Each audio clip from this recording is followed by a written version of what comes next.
telescopic baton.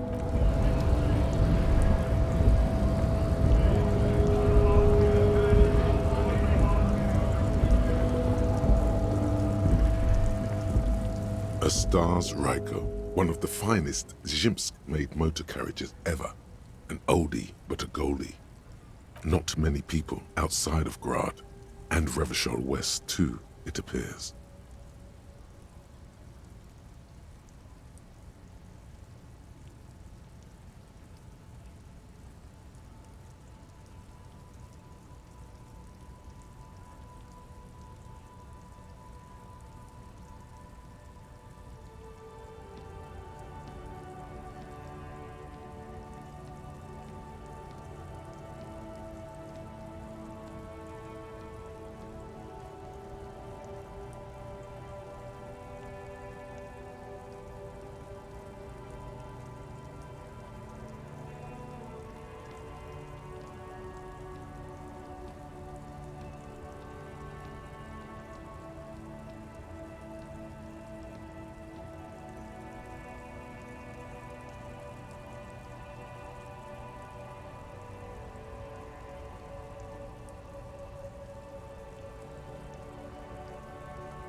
A Stash Ryko KK2. That's a classic model. Never thought I'd see another one repainted after what happened last time.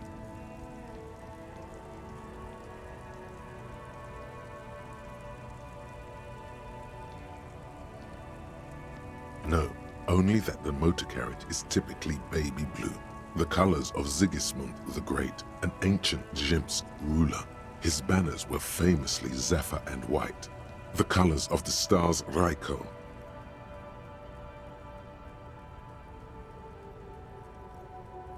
That's, well, yes, exactly it, more or less. Except it was a crowd of them. Tore him out of the vehicle and ran him over with his own tires.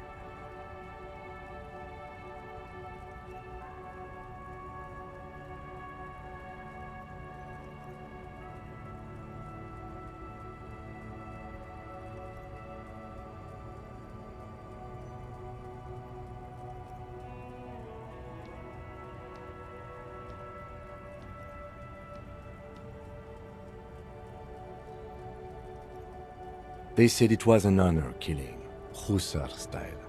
The Zhimsk community protested the trial, flying the colors. 5,000 came to protest.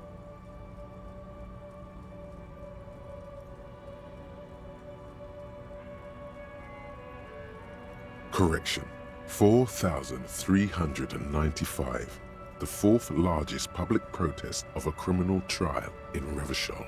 Is that so, officer? I'll take you at your word. People we are paid to protect. Let's leave it at that. 4 years for murder in Reunion. The perps were remorseful. Their sorry knocked 8 years off the sentence. That's the system. The prisons in the greater Revachol industrial harbor are already full. Prisoners are expensive to maintain. The longer the sentence, the larger the cost. I try to avoid drawing far-gone conclusions like these before actually examining the body, but my initial guess is the two are unrelated. Yes, detective? Okay, I'm not going to honor kill anyone over this, but I've seen it blue and white. It's much better that way. The litany of contact Mike. 5,000 to 1 rank outsider. No one saw it coming. The mantle of a game changer demands intangible qualities. Fights are not won. You're thinking instead of doing detective work right now. Fights are made, blow by blow. Let's take it, mic to the Mikey. Some low-intensity part of you has entered a sports cliché-driven fugue state, and it's not necessarily a bad thing. Also, Mike knew what it took to win. He just wanted it more.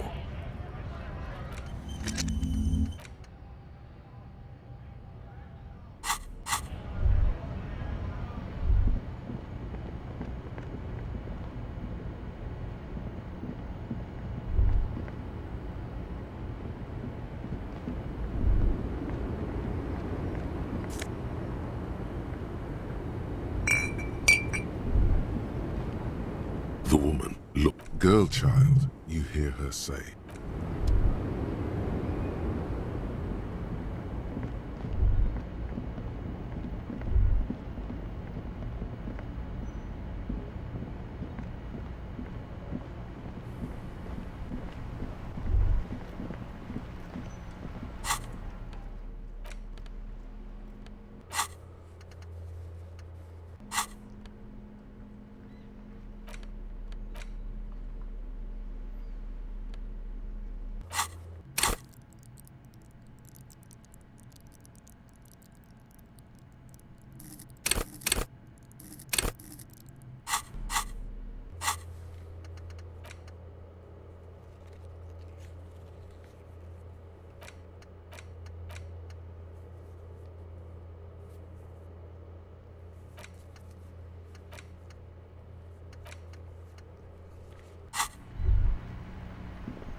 You see a set of tire tracks in the brown slush that covers the plaza mosaic. Cop habit. You look at everything. This isn't case-related, you think. Hard to say. The tire tracks were left here by an unknown event that took place some days ago. It's a message, written in the language of burnt rubber. Some of that rubber stuck to the tiles right in front of the whirling in rags. This is point A. The driver started there, and then accelerated straight into the fence, left a hole big enough for the Franco-Nigerian cavalry, according to the cafeteria manager. Why that pang of guilt again? The driver proceeded to back out of the yard, barely stopping before hitting the adjacent building. Before heading south, must have been in a hurry. No wonder the cafeteria manager seemed frustrated when he was giving us directions to the yard. Well, you did provide us with a very convenient access point to the crime scene.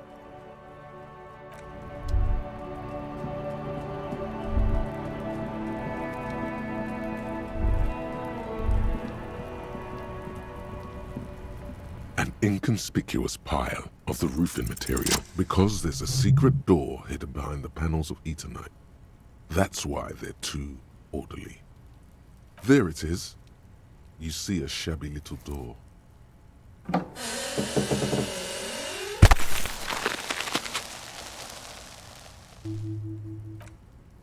What is this then? A tool shed? Let's investigate.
Kuno's like Kuno's dad.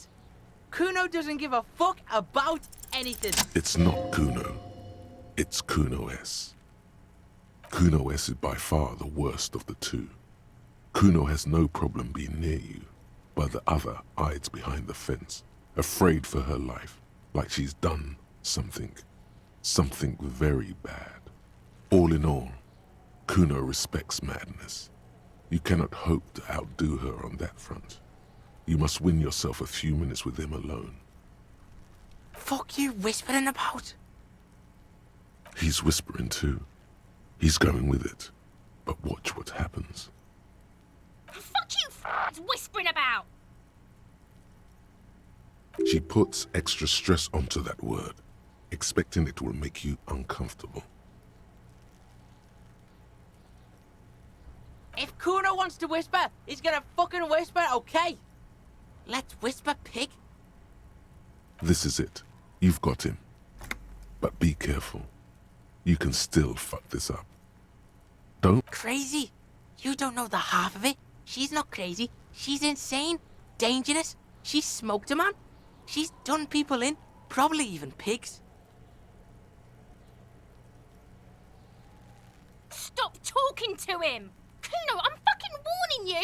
You're gonna get us into shit!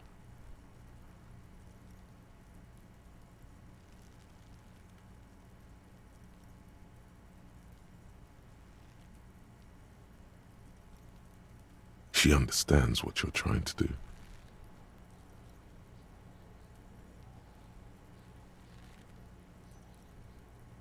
Yo, see?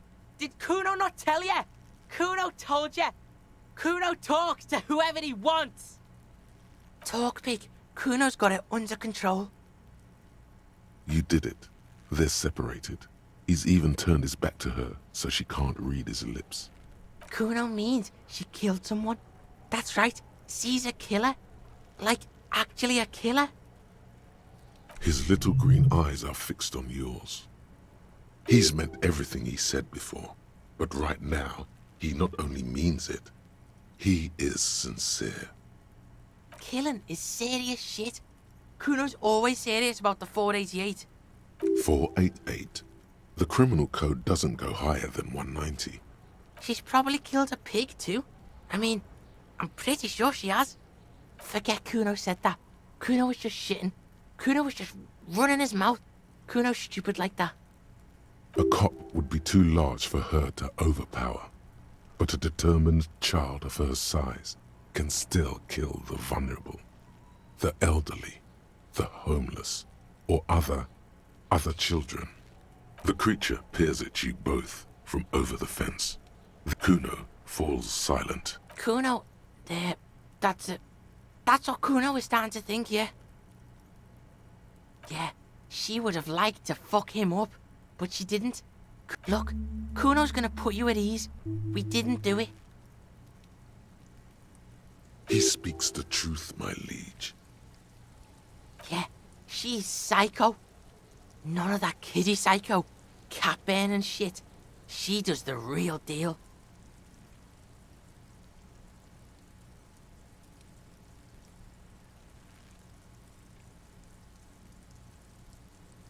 Yeah. Snuff radio shit. Believe me, pig, you don't want to know. And he doesn't even want to think about it. This isn't just another boast.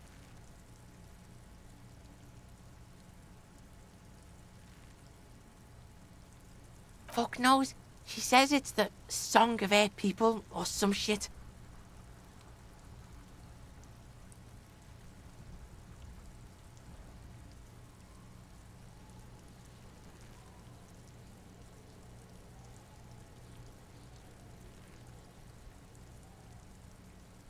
Crazy people? The fucking Nakis? I don't know. It's Suruese. The Suru are an indigenous ethnic minority in the social democratic powerhouse Vasa on the tundra and tiger-covered Isola of Katla. Far, far away from here. As far as possible, really. You mean evil little red-haired people like her? Yes, they do. The Suruese have that ginger gene. Suruese? Like that man from Helmdall shit? She could be. She could be that Helmdall shit. Revelshot does have a small Suruese community, or she climbed into a yakberry crate and was shipped over accidentally. Fuck no, she's not my sister. She's just a... Yeah, she was just there. What was that, Kuno? She was in the hallway, dripping wet. Yeah, that's the place. She was just balled up near the closet, psycho style. Kuno's got no fucking idea. Her hair was all wet. I think she pissed on the floor too. She was there for 3 days, in the corner, every time Kuno went out. I don't know. Someone left the door open. Kuno comes home and she's sleeping under the desk, under the pile of clothes, like a dog. Kuno's dad doesn't give a shit. Doesn't even see her there, or thinks it's fucking Kuno. Shit's all on Kuno. Kuno, Kuno-S, two of a kind. 'Cause she fucking looks like Kuno. No one knows her name. Kuno told you this shit was Psycho Killer. How's Kuno dealing? Kuno's got this shit under control. Listen. See, it's Kuno's go-to. This is what it all comes down to. I'm going to kill you. I'll run when you put the... Alright. Now we can do business. Yeah? What do you want? Kuno can hook you up with... Oh, don't hook him up with shit, Kuno. See? Relax. He respects the Kuno. Kuno made him respect the Kuno. You respect the Kuno, you get all kinds of shit. Remember when you tried to get Kuno to hook you up? We can get on that now. If you run a little errand for the Kuno, me and you, Kuno's gonna hook you up with illegal narcotics. That's right. Kuno's a candy store for pigs now. Get ready to be rewarded. Yeah, did you fucking there? Oh, that? Kuno decapitates pigs. That's just a Kuno demo tape. Yeah, to the both of you, watch your ass in Kuno's town, or Kuno's gonna fuck your head off.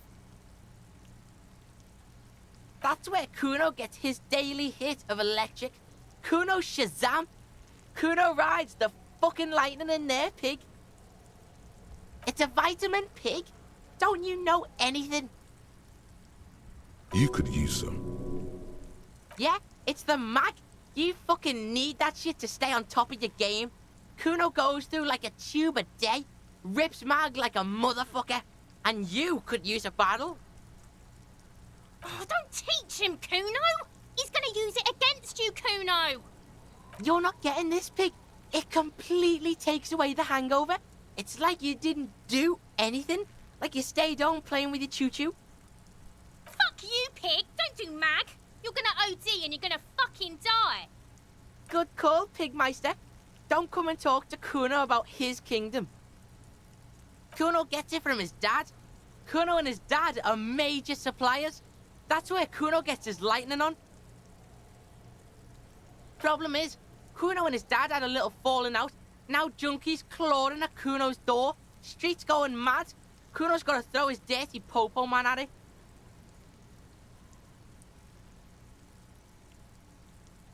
Dirty popo man is you.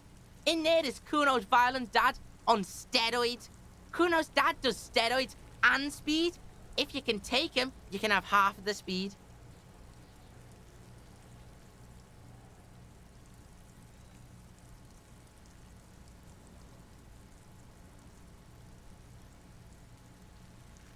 Kuno's dad is a fucking monster.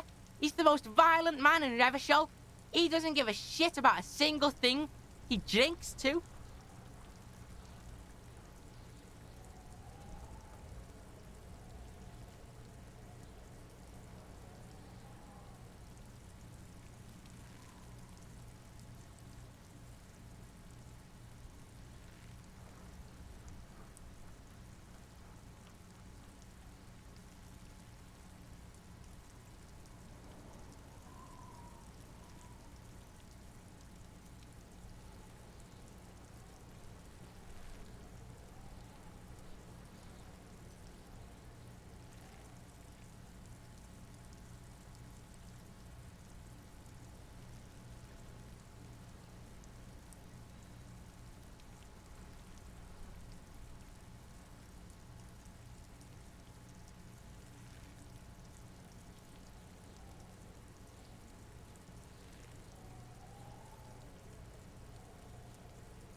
Are you sure you can take on the most violent man in Revachol? In your condition? Like half? A baggie, but like in this vial? That's half a gram. Yeah, half a G. Want it or not? Fuck you talking about half a G? This shit is giant, grade A shit. So clean you can barely see it. You can barely see it because there's barely any. Okay, Kuno's listening.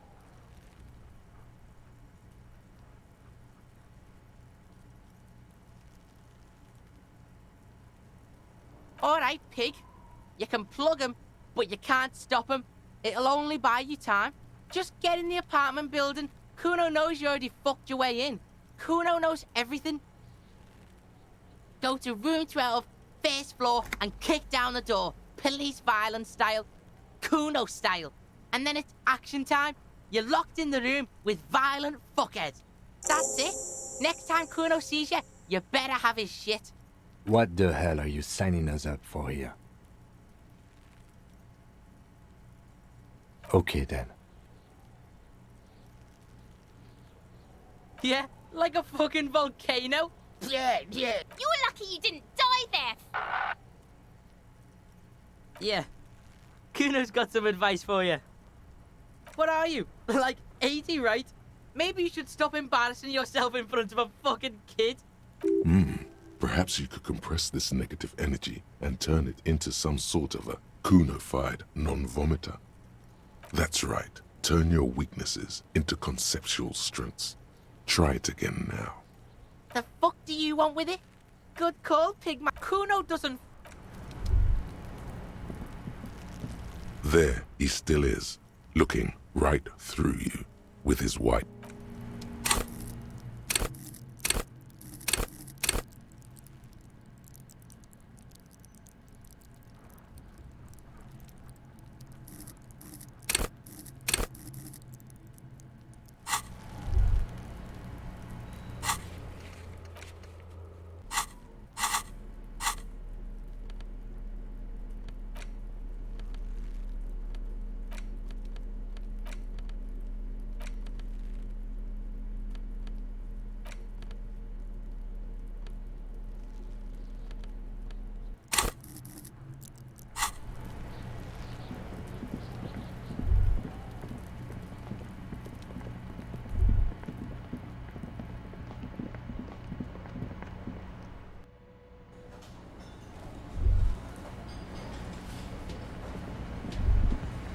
The theme on that pinball machine is a standard royalist theme, used on everything from pinball cabinets to full-flavor cigarettes, clinging to a picture book version of the past century, waiting for the king to come back and cast out all the profiteers and homosexuals. Basically, imagine a yellow plastic crown with a liquor brand emblazoned on it.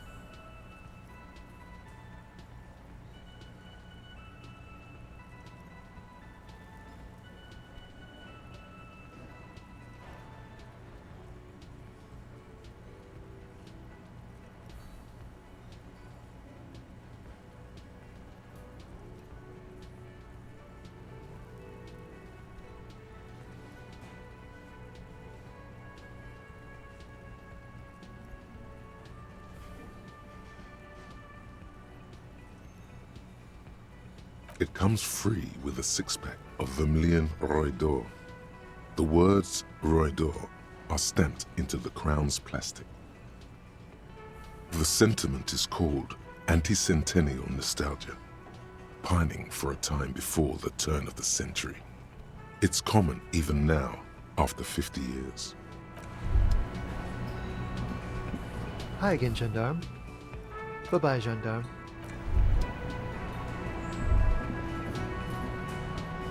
Oh, hello, dear. There you are. Goodness. How is he? Did he say why he hasn't returned yet? He's fine, ma'am. As we had suspected, he couldn't get back earlier because the water lock on the canal was broken. Now he's just finishing up somewhere. Oh, yes. That's my Morel. He's bound to catch a cold staying out there for so long. But I am so relieved to hear that he's okay. thank you for putting an old woman's heart at ease, if even a little. You haven't, however. There are dangers out there. Our aging body's foul. Her heart won't rest until... Can I help you? What is this thing? What, the interior decorating kind? You know, I'm sorry. This is actually a nice bird. A competent piece of taxidermy. I can fix it to the plaque and have a new bird in the establishment, I guess? So, I don't know. Thank you. I'm gonna go with thank you. People just don't know how to accept gifts, especially taxidermy. He likes it. He likes the bird. It solves his broken bird problem.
I feel good about our work here today. It's all about the little things, like bringing people random stuffed animals. It's not actually about that, but he liked it.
Whoa, what have we here? A bridge with loose nails and rot-infested wood that creaks in the wind. A construction code violation if there ever was one. True, they never cleaned up the war damage. The rest of Revachol looks better, though. The bridge is fine enough. Locals use it all the time, after all. It's nothing to worry about. Shall we?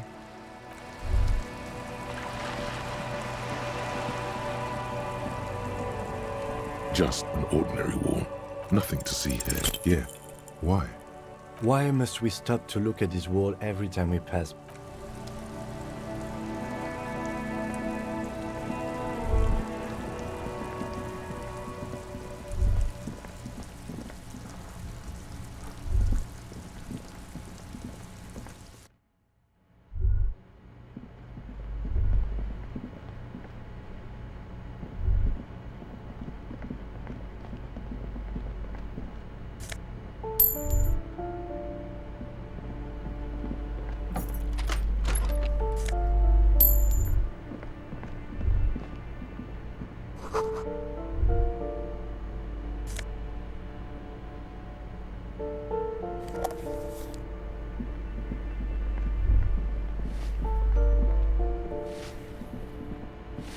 Give me a moment.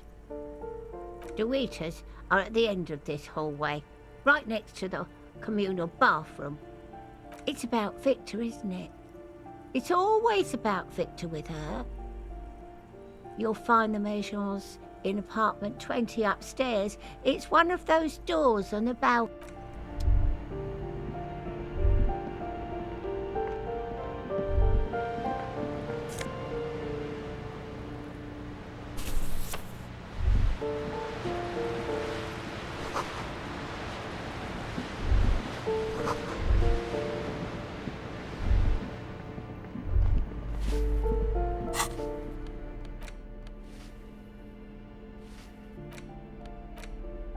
In your hands you hold 16 Days of Coldest April by Yekaterina Dar.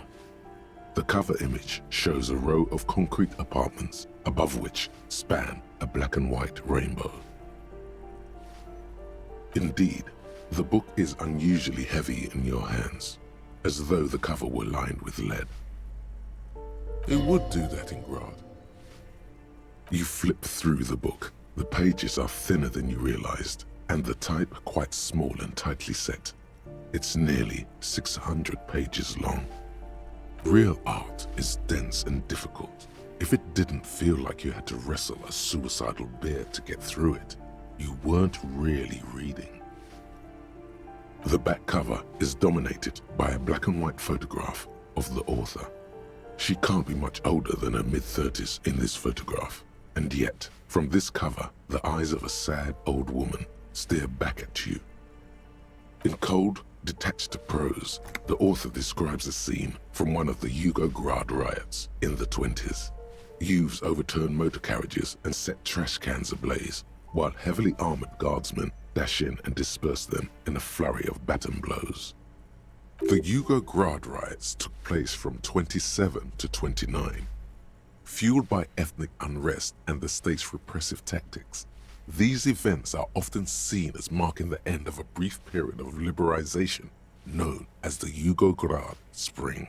Like all such periods, it is frequently memorialized in art and literature. As ethnic tensions run wild, a pair of young lovers meet each other on the street. Somehow, in the middle of all the chaos, they manage to lock arms and look into each other's eyes. It would physically hurt you to keep reading, are you sure? They go through a brief and somewhat awkward love affair, and in the end, they betray each other and succumb to the absurdity of Gradian life. The man becomes a lens grinder, completely abandoning his former existence. He toils through the daily drudgery at the Lenka Polyfabricate. Happiness and fulfillment have eluded him his whole life. And in the end, he has nothing to do but dedicate himself to the craft. She spends the next several decades standing at a conveyor in a Sosnovyj fish processing plant.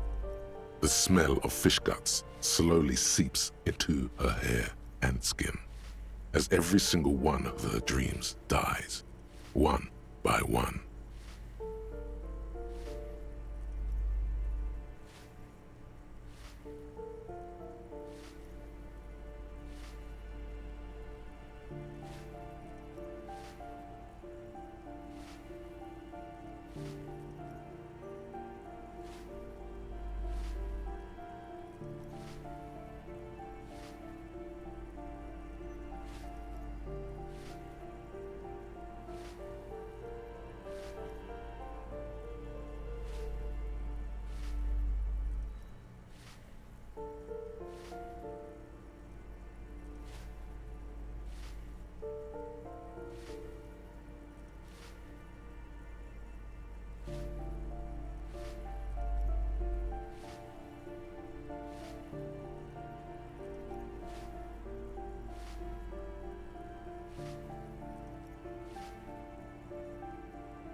The memory of their short time spent together tortures the former lovers ceaselessly until the end of their days.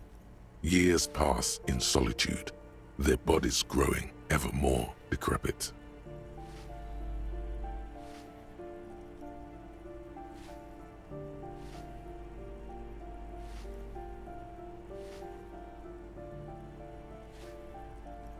As life leaves their remains between the soil sheets, their final thoughts are filled with regret.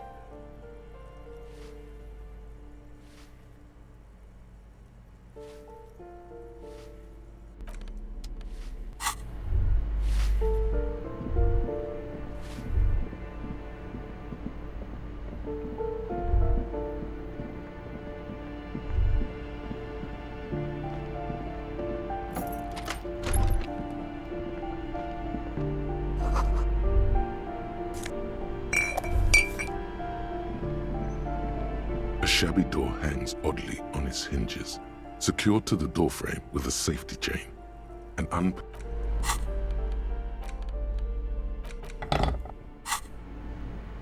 A shabby door hangs oddly on its hinges, secured to the doorframe. Snip.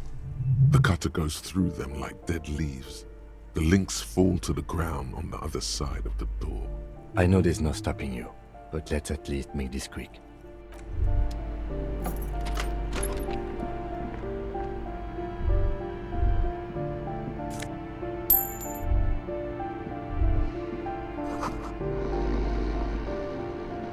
A phone book lies open on the table, covering a stack. Good.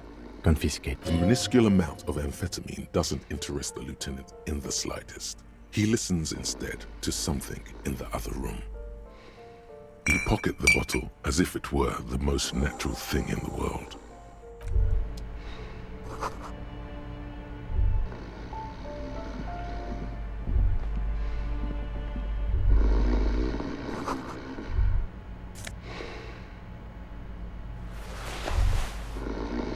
A bundle of clothes heaped on the bed, a stained parka, some towels and a duvet, some socks even. In the dark, it looks like a nest. Something underneath there is breathing. It's not too late. No one's going to blame you for backing out. You don't have to do this. Your hand touches a greasy duvet covered. You see a 60-year-old, fat, red-headed man passed out from large amounts of alcohol and God knows what else. The smell of shit rises from his mouth. You don't have to take him down. He's already down. Silence. Only heat emanates from the sleeping body. I'm afraid it is. Look, it moves. And look, the other foot is camouflaged by a striped sock bearing the name Maxtor on the sole. 3 toes are poking out of a hole. Maxtor is a gas company. He's wearing free socks from a gas company. They probably came with the bills. A groan rises from the man's throat, dry like a death rattle. He's trying to say something in his sleep. Well, judging by the color of his hair, I would say yes, it is. The lieutenant's right. The man's unwashed hair bears a familiar ginger tone. Even the hair on his chest is coppery. No, it really doesn't. This looks very hard to recover from. This man won't be feeding his family anytime soon. Not that he was, but at least he won't be beating his son. A pair of half-open bug eyes is staring back at you from the dark, empty, and frozen. Can't you tell? It happens to exceptionally committed substance abusers. They fall asleep with their eyelids still open. Not a pretty sight.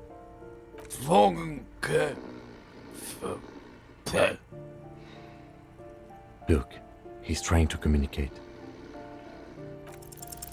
The man groans once again, but his tongue keeps failing him. It's impossible to make out the syllables. A hand emerges from the blankets, and then it dawns upon you. Pigs. He's trying to call you pigs. Are you going to let a semi-conscious degenerate disrespect you? His hand falls back on the bed, limp and defeated. A loud snore escapes his mouth. At least he got to say his piece. What is there to do? We could turn him on his side so he doesn't choke on his own vomit, but he's already on his side. We could take him to Remedy or Saint-Baptiste, but he doesn't have money for medical services. The almshouse would turn him down. They don't do charity for people who are trying to kill themselves. Besides, he'll be dead in a few. Years, months, weeks. The pile of blankets grunts miserably.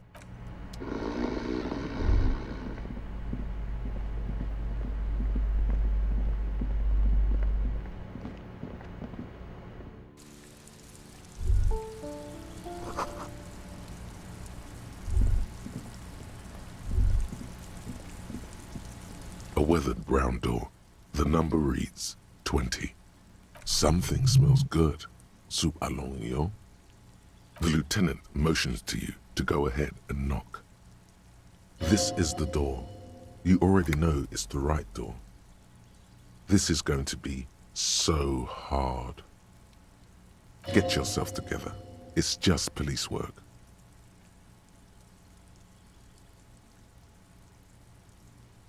Hello? Who is it?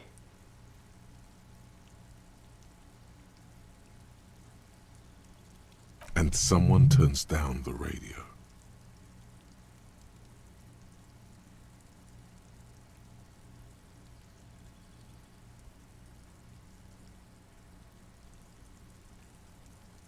The police. A moment, please give us a moment.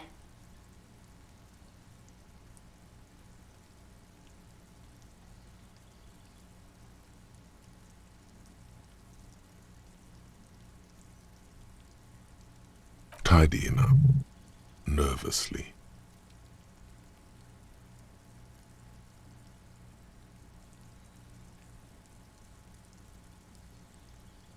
There's fear in her voice. Come in, the door is open.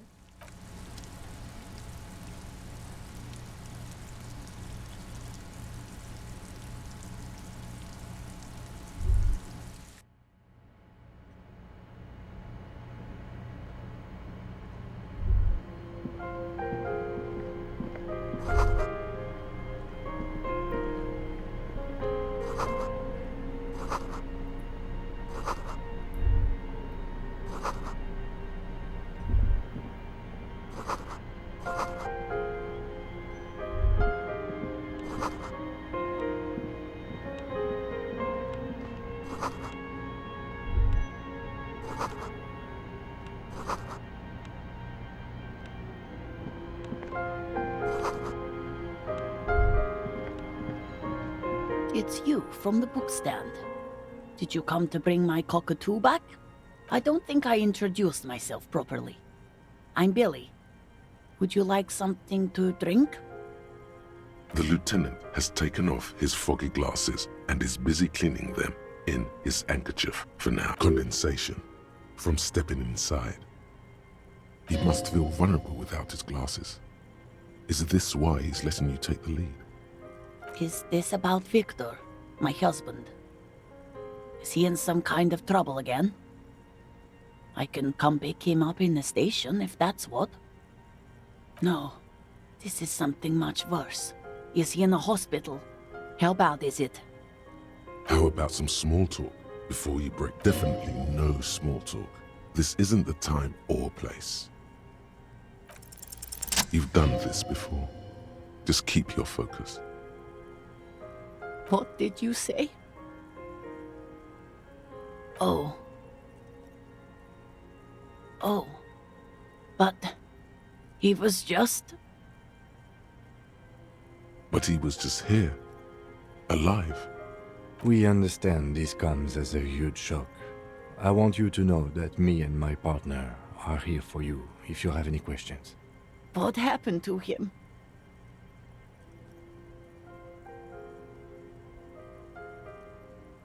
Was he drunk? I see. And you just found him there. How long had he been there? If you say 2 days maybe, it will be etched in her mind forever. She blinks, eyes welling up with tears, as her hand starts searching for something from the pockets of her dress. Here. No. I just need to tell my girls. God, should I call them? Should I tell them to come home? No. A day. Good. That's probably the right thing. Thank you. Just tell me, what do I need to do next? Where is he? We've taken him to the city morgue. The local coroner will be contacting you shortly to arrange the funeral. Here's his number in case you want to contact him earlier. A very good call. Is there anything else that the RCM could do for you? No, I'll call you if something comes up. I'm still... Thank you. Thank you for telling me. I'll call if... We should step outside and talk.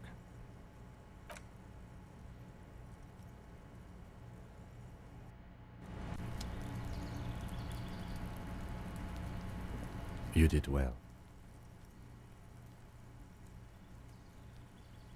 I'll call the station tomorrow and let them know the name of the deceased.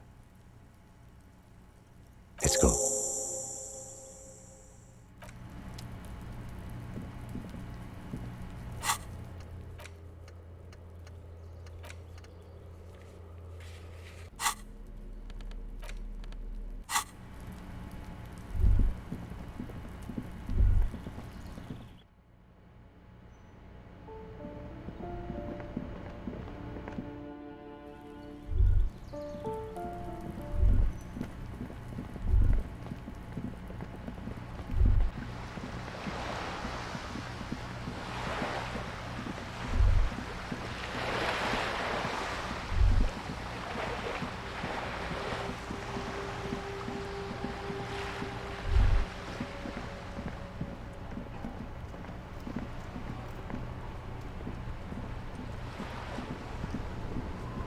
It is such a pleasure to see you again, officer. Sweet, sweet of course.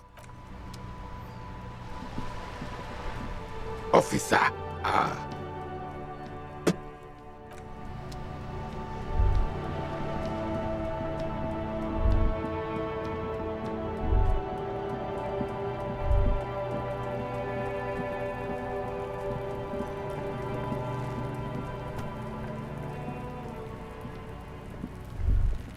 Kuno's like Kuno's dad. Kuno doesn't give a fuck about anything. Alright, so you got Kuno's kilo. Here is how we do it. First, you give Kuno Kuno's kilo, then Kuno gives you half back. That's how we split it. It's the best way, street way.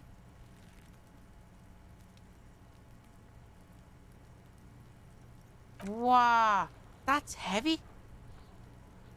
There you go. More than half in there. Kuno's fucking honourable like that.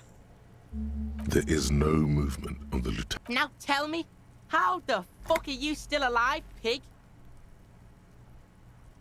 The fuck do you know about Kuno's life? Kuno's got plans. Get the fuck out of here. Yeah, we got plans. Yeah? How are you still standing, pig? You sneak past him. What is this shit? He's fucked up on roids to drink more. You can't kill him. Kuno's dad says he'll die by his own hand. Die suicide style. What? Fuck right. Kuno's dad was sleeping like a bum. Kuno told ya. Kuno's dad doesn't give a shit about anything. Fucking breaking and entering shit. That's nothing to Kuno's dad. You got lucky, pig. Kuno knew this. Kuno's fucking violent fiend dad's been drinking hard lately. Kuno knew you have a way in. Narrow window. Kuno window. Yeah? Kuno's dad is fucking nothing. Fucking coma shit. Stroke shit. Kuno's dad is so fucking violent. He's had a stroke many times. Shit. Kuno's gonna have one too. Gonna be just like Kuno's dad. Speed shit. Crime shit. Fucking on the bed. Kuno's gonna go out like Kuno's dad. Revachol West style. Stop saying all this sad shit, Kuno. There's a touch of grief in there. Fuck you talking, sad? Kuno's got hard shit, death shit, nothing shit. Get your fucking nun ass out of here before Kuno fucks it dead. You think 'cause you brought Kuno 1 gram of speed, you're friends now? Turn into... Kuno ain't turning into shit. Kuno is that shit. Kuno won! Oh, you won, Kuno! He did not win. There is a crack in there now, and it's spreading across the face of his certainty. Yeah, so fucking what? Fuck are you talking to Kuno about that kiddie shit? He's trying to fuck you again. Fuck out of here. Kuno knows it's fucking lame. That's why Kuno changed it. Kuno can change his name into anything. gonna change my name into Don't change your name into that, Kuno. fuck right there, where? Fucking 3 years or some shit. That's right, it's a shithole. Kuno's gonna move underground, Leroy shit, ancient shit. Kuno's gonna live in a fucking catacomb. Yeah, in a tomb, Kuno.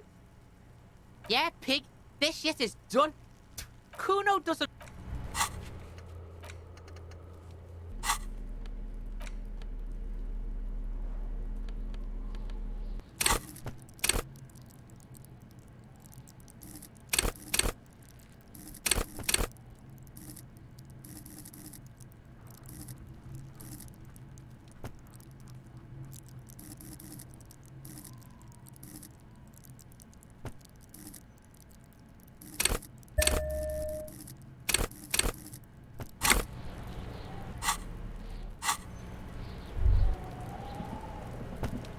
There he still is, looking right through you with his white eyes.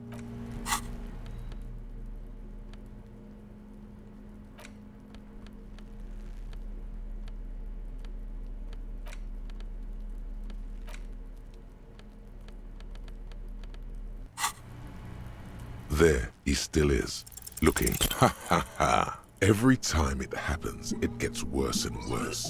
There's nothing more to throw up now. All that's left is crying and convulsing dryly at the same time.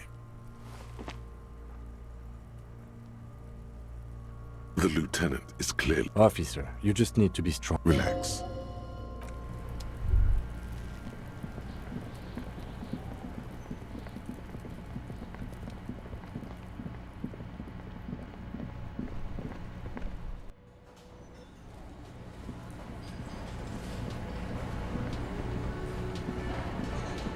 Hey. Well, well. No, you don't. It's not happening.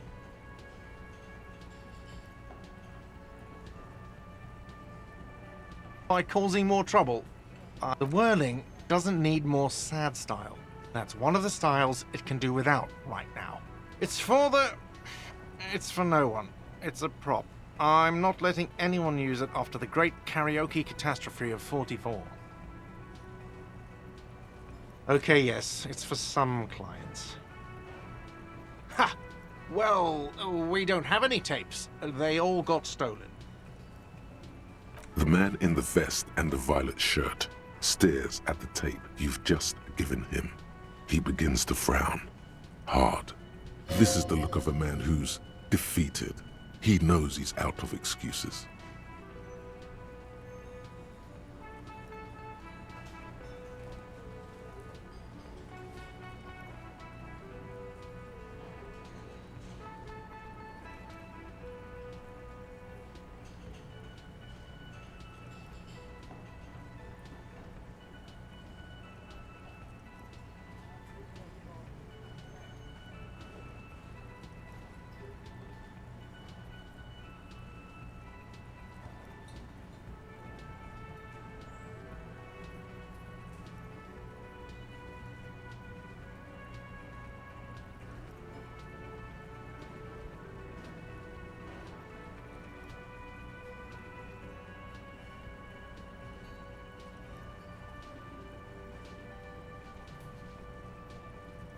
Fine, fine.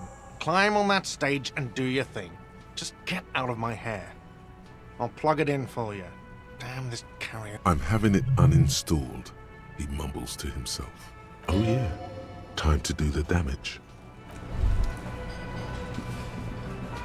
The stage is all set up for your performance. Feels silent.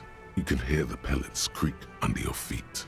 So, are you ready for your thing now? Let me know when I should turn on the... The bar is full and buzzing with chatter. No one is paying you any attention. But still you feel your knees turn to noodles. Okay, now a couple is looking at you. Even worse, they are going to hate you. Immediately, a loud feedback noise startles the room. You feel like an amateur. How are you the air is someone dims the lights as the music starts. A lump's in your throat suddenly.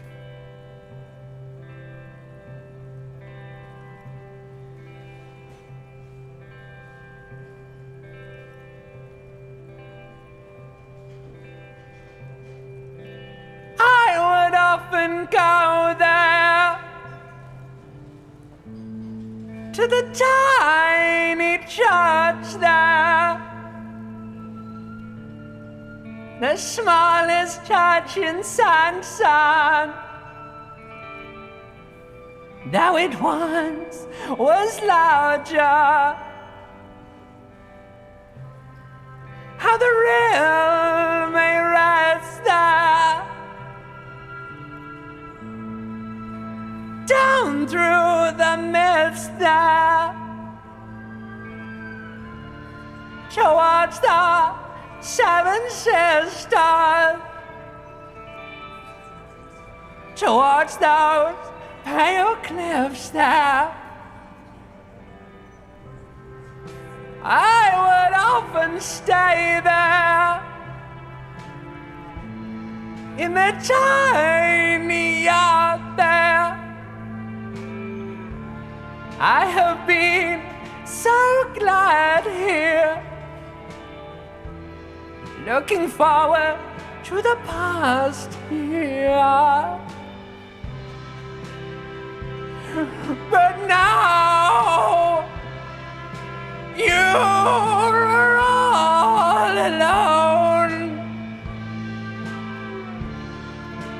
None of this matters.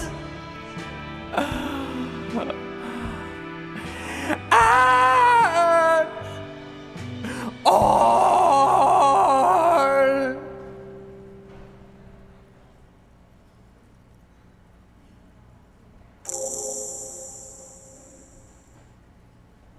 Do you hear that? It's the most pathetic applause in the world, Harry, made of pity. No, your words echo in the karaoke mic. People talk in the distance. A couple tries not to look at you. Quit yelling into the mic! You hear, or think you hear, uncomfortable shifting around. A bit of... I'm gonna unplug the mic now, okay? Someone walks out of the room, by the front door. Some woman. That's it. I'm unplugging it. Let's go, officer. These people wouldn't know a good performance if it beat them in the ass. Detective Dubois, it was downright tragic. Now, let's go. I mean it, he thinks. To him, being a cop in the RCM was truly expressed in that performance.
Heavy wooden doors, more than twice your height, stand shut in front of you.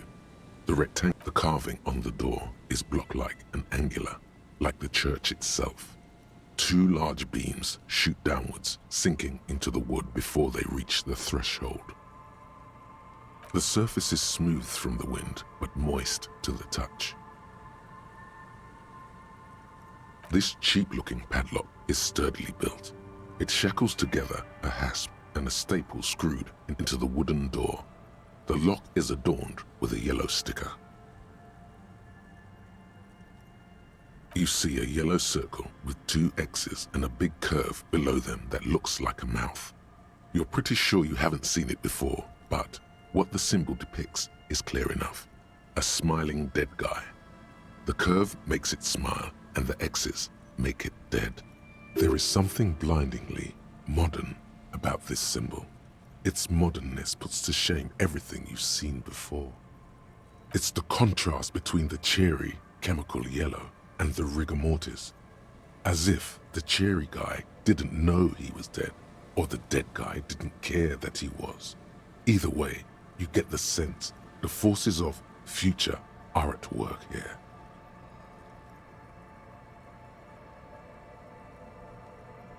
He takes off his glasses and uses a blue handkerchief to thoroughly wipe them clean before inspecting the sticker. Then he looks up, pauses, and replies.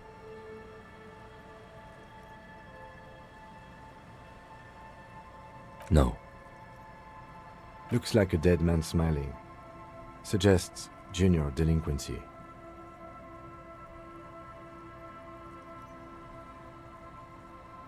For Revachol aussi, the moral intern defined junior delinquents as minors between the ages of 10 and 16 who have committed an act in violation of the law. These acts aren't called crimes as they would be for adults. Crimes committed by minors are called delinquent acts. This was part of your officer's exams.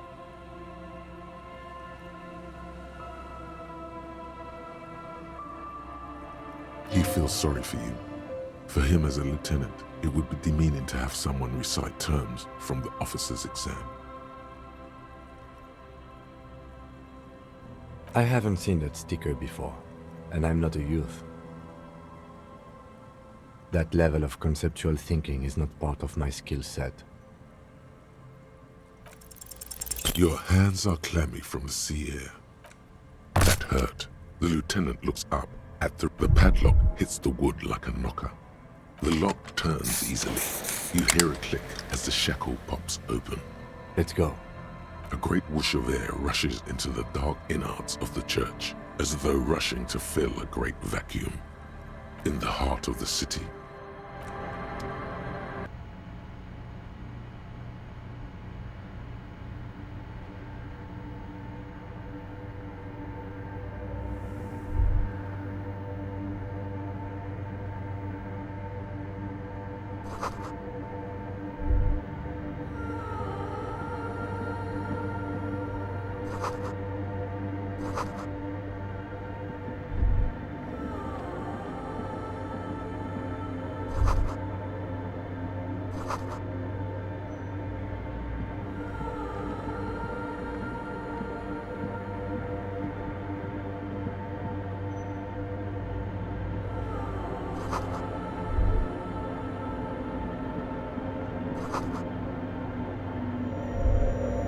the silence in this part of the church, it's almost palpable.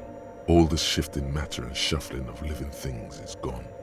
Nothing seems to exist beyond the church anymore.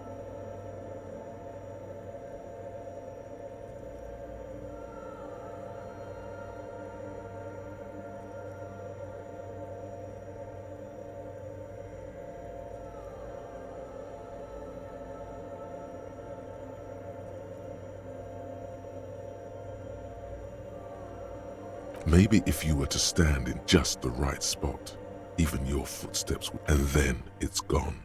Almost all of it, but for the faintest of hums.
It seems the sound here is detached from its source somehow, if not blotted out outright.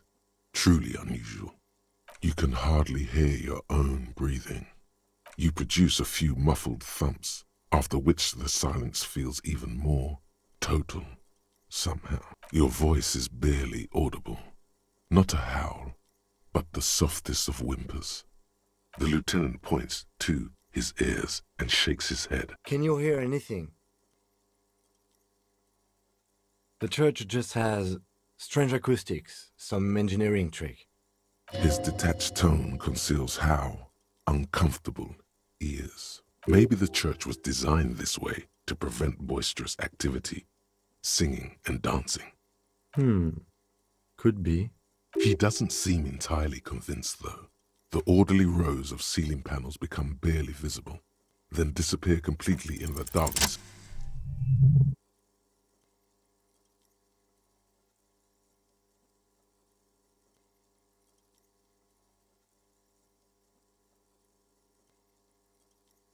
It's like there's something moving up there. A shadow has emerged from the tower and it's making its way toward you through all the other shadows. Yes, the darkness makes the ceiling feel infinitely far away. It's not a shadow anymore, becoming more substantial as it gets closer. The shape of an animal descends. Officer, is there something up there? Oh no, you've lost sight of it. Where did it go?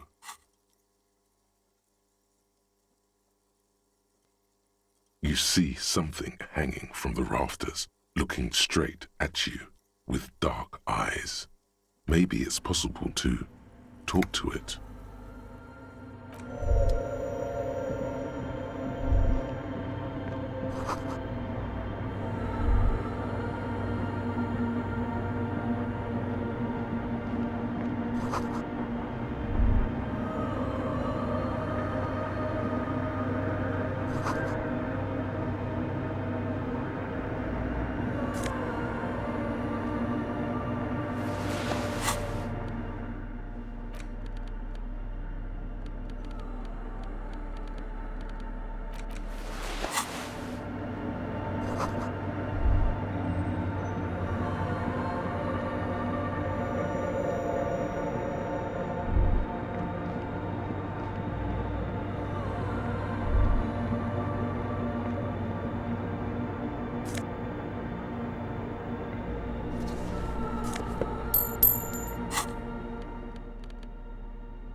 A machine stands in the corner, watched over by the figures on the stained glass window. It's turned on and quivering with soft electricity. A radio computer. And it's turned on. These machines sometimes harbor traps, he thinks. Alarm systems and the like. Let's be careful. We should leave. I doubt this place bears any connection to the case.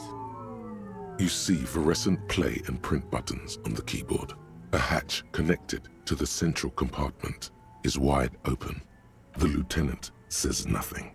Behind the hatch sits a bar of fabric. Right above the keyboard starts producing a soft hum.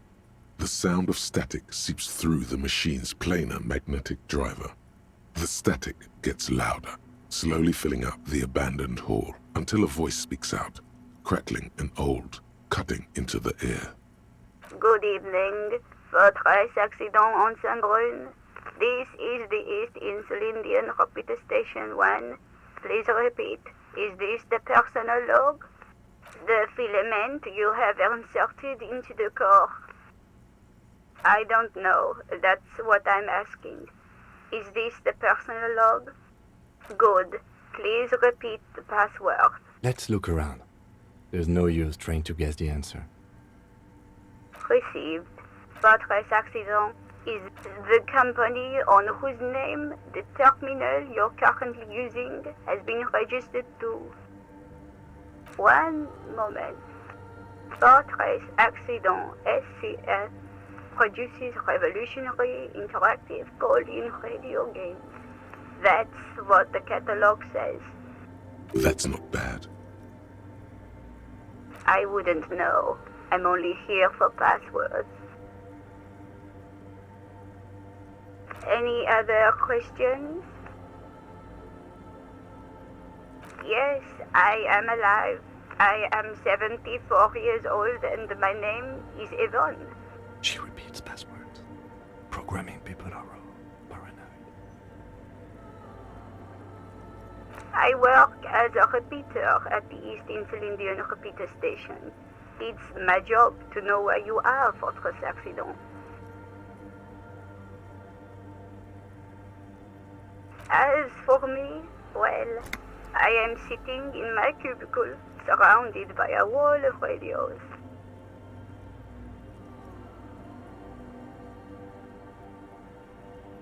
Doesn't it get lonely, sitting there all by herself? Lonely? Why would it get lonely? I get to talk all day to people like you over a warm cup of tea. That's why she does this.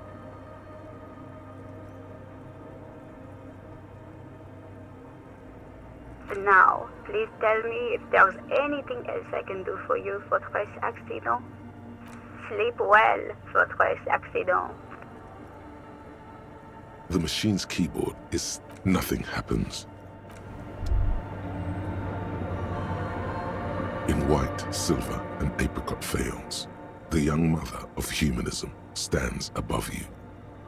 A crack runs across her body. She is impossibly tall, oval-faced and sad, a dark and radiant majesty. This is her innocence, Dolores Day. Cradled in her arms are a pair of glowing lungs, clearly visible from underneath her flowing dress. Your knees touch the floor. The floorboards are hard and cold. There you kneel among the snowdrifts, diffuse light falling on your hands from beyond the glass. The world is silent, but for the creaks and cracks of the massive wooden structure behind you. It covers you from the wind outside. In the darkness, you sense her eyes on you, inspecting you with their multicolored glass, as if you're a bug under a microscope. The woman looks down at you kneeling. She towers among her followers, architects, laymen, courtiers. There is a sad smile on her lips and a glint in her green-blue eye of what? Compassion? Remorse? She acknowledges the passing of someone who is still alive. You. As that soft word passes through your mind, the lieutenant draws an X-shaped cross from shoulder to shoulder.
Your fingertips touch your chest 4 times. Then you rise from your knees into the apricot-colored light of the window. Above you, the woman still smiles her distant smile, sundered by the crack in the glass.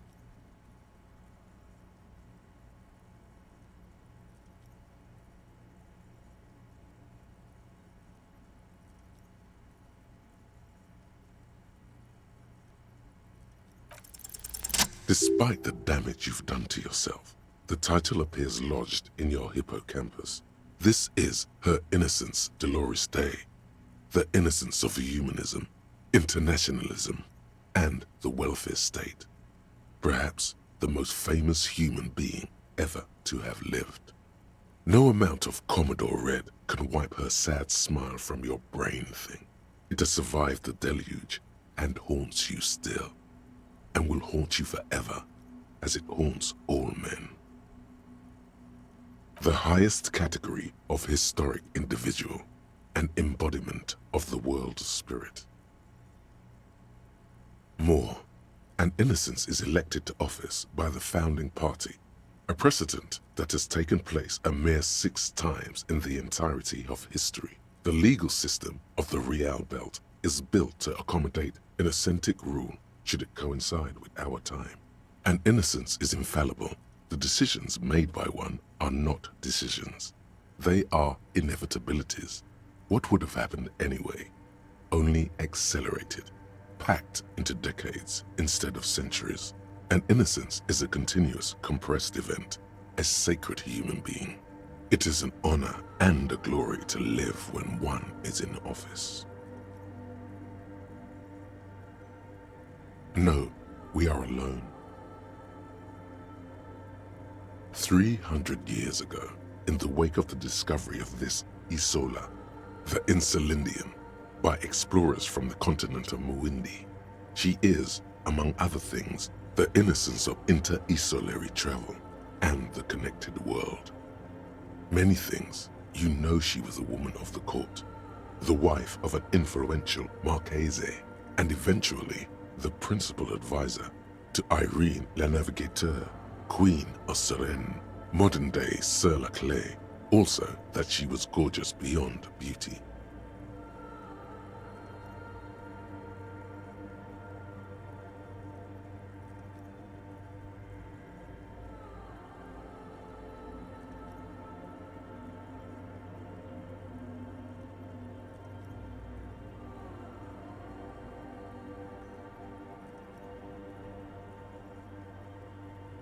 Draped in ancient sadness.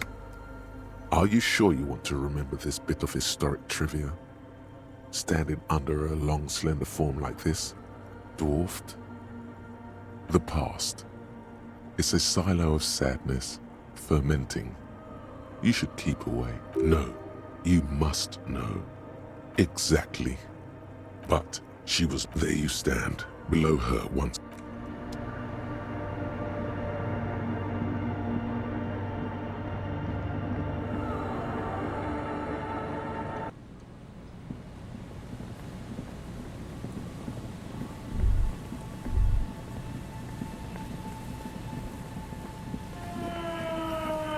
Put your hands where I can see them. Show me your hands. This is the pigs. Show me your hands. Right now! Show me your hands! Right now! Scavenged, battery-powered police lights protrude from her back. The flickering light show reveals a gun in her shaking hand. Madame, please drop the firearm immediately. Failure to comply. Suspect is displaying aggression. Officer, under duress! Officer, under duress! I am the police. Don't move. Don't move. Hands on your lateral vascular neck restraint. Carotid sleeper. Carotid sleeper. Critically reducing blood from passing through the neck of the suspect. Be careful, detective. Don't do anything that might set her off.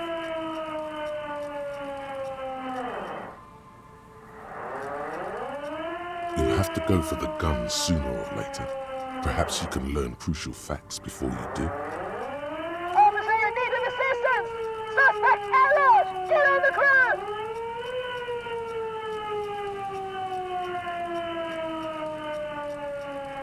Ma'am, please. We want to help you, but you need to lower that weapon. You're making it worse, officer. Disturbance reported. Authorized deadly force. Sector! Big red key. That's code for the battering ram. Cop talk. You know this. What happened to make her like this? Loneliness. Again, a neurodegenerative disease. The woman looks at you, but through you, like you don't exist. Her eyes gleam feverishly, and the rotating police beacon lights reveal deep scratch marks on her cheeks. Recent, self-inflicted. This is the police! Unlawful engagement!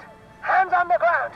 Scumbag! So this is what the weather's like on the other end of a cop. Fascinating. See? This is what happens when we are not around. It's a goddamn police shitbag! Cut the pavement! You're under arrest! As she waves her hands, you notice familiar-looking ampoules and packets sticking out of the mountain of police gear on her back. She thinks she's a police officer. Try treating her like a police officer. What? Sir? Easy. Press her too hard and shit. With a swift, poorly coordinated move, the woman slams the megaphone against her lips and teeth. A trickle of blood runs down her chin. Officer compromise! Unlawful impersonation! Pigs en route! Engage your will! Okay, she's actually more agitated now. Confiscated contraband! Restricted access! 2 kilos missing! Eyewitness report compromised! I don't think she's on drugs. Being off drugs might actually be the problem. Back up! Back up! Back! No. Oh, no. No. I thought Mr. Moran...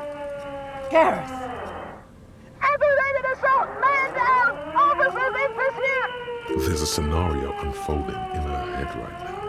It has nothing to do with what's happening here. What's the situation, officer? Law enforcement compromised! Impersonating a police officer! Does she not believe you two are actually police officers?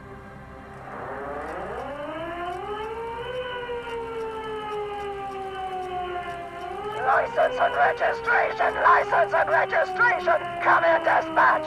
Sector! Sector! Azimuth! It's not a code, just disjointed word. Alright, here's the plan. You fling the chain cutters in her face, already darting right, and immediately close the distance. Left hand grabs the barrel, right one breaks the wrist. No, that won't be necessary. Look closer. The gun, all three. What? This isn't police issue. Police weapons have bullets. Police guns always have bullets. What is this? Why did you sell me this? She looks devastated. Grab the gun, right now. This might be your only chance. No one ever cares anymore. Why would they treat me like this? Poor woman.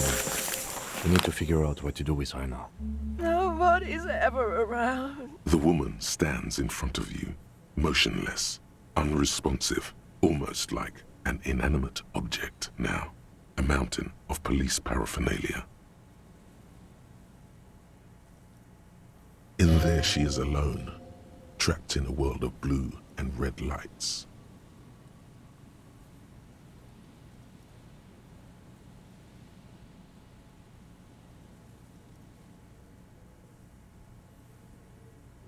Her children and their children, if there were any, stopped coming when it got really bad. She's in a stupor. I've seen this before. God knows for how long. Could be days when they get like this.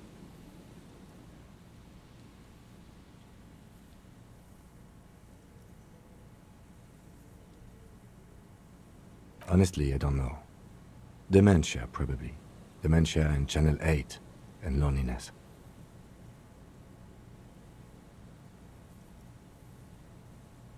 There's a bit more to this than that. But right now, we need to decide what to do with her. I don't think there's any need for that. In her current state, and without a gun, she isn't really a threat to anyone.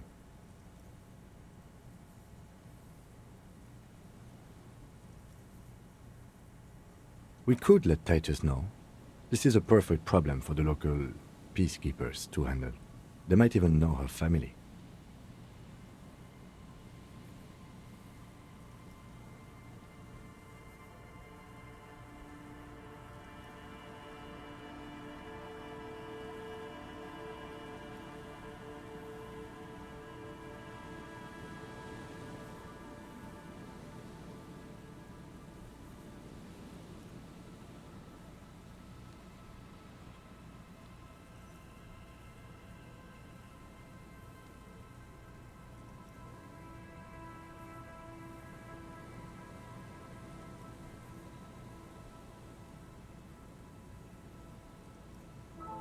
Then we can ask him once we get back to the whirling. But we have to hurry, because it's late and they might have already gone home. But I think we are done here for now. Let's head out. This is done. Please, leave the radio on. Reflex to what? Being left alone? Exactly. With only the voice of Gareth Morand to accompany her on Channel 8. She stands motionless, just a heap of clothes and fleshes now. Maybe if you search her once more. The woman stands slumped. She looks catatonic under her mountain of RCM paraphernalia. Is one of those things a police cap? The old woman doesn't react to your touch. She doesn't even flinch as you reach out and disentangle the familiar-looking lieutenant's cap from a mountain of RCM paraphernalia.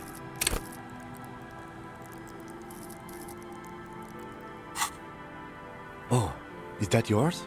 It's hard to say. It's been so long since you wore yours. It's your hat. You take the vial of Pyrrolidon and the bottle of speed as evidence, obviously. She didn't consume them. She didn't look high. She confiscated them, a little like you are doing now. You're taking those, are you? Listen to him, for once. Thank you. I'm doing this to help you. We need to focus on the case. He's grateful you did this.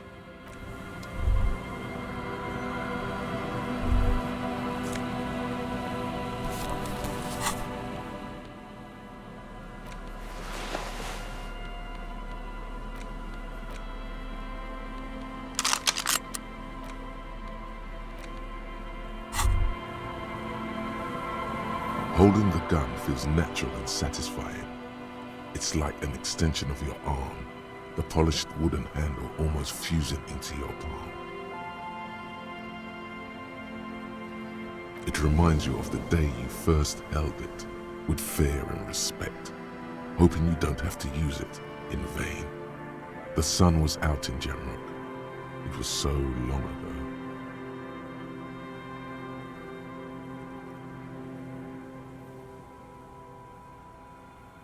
A Villiers 9mm pistol, where Insulindian steel meets Revachol craftsmanship. With it thou wilt protect the fair people of thine homeland and keep the visitors at check.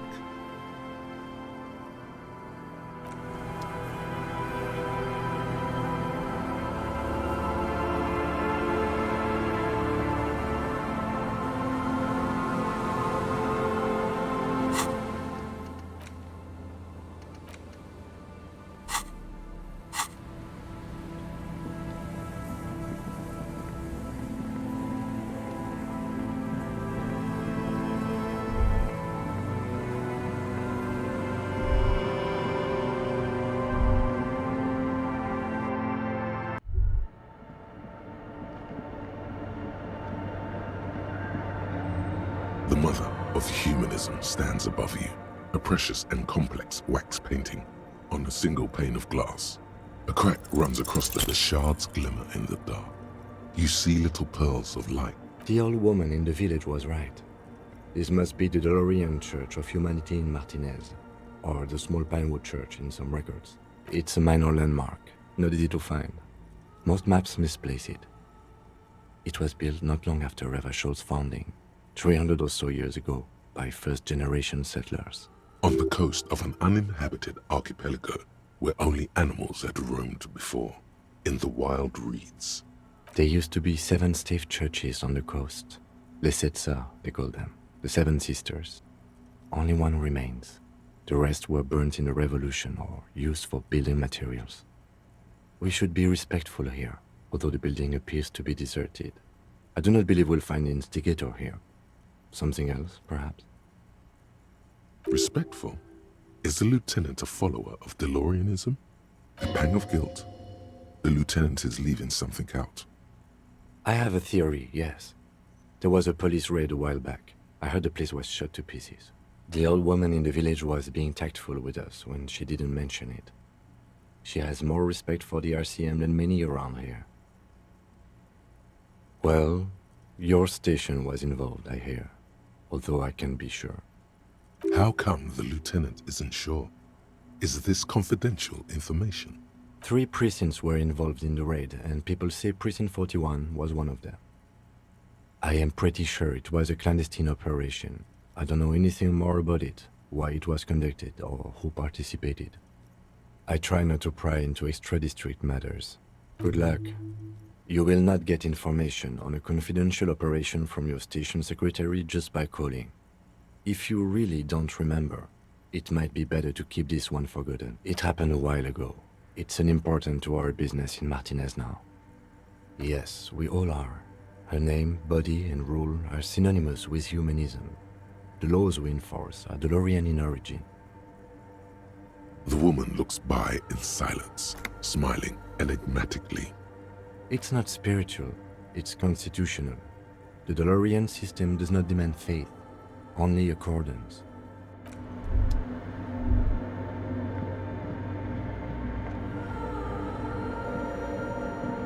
The shadow is a man made of the same stuff as the carpentry of the building.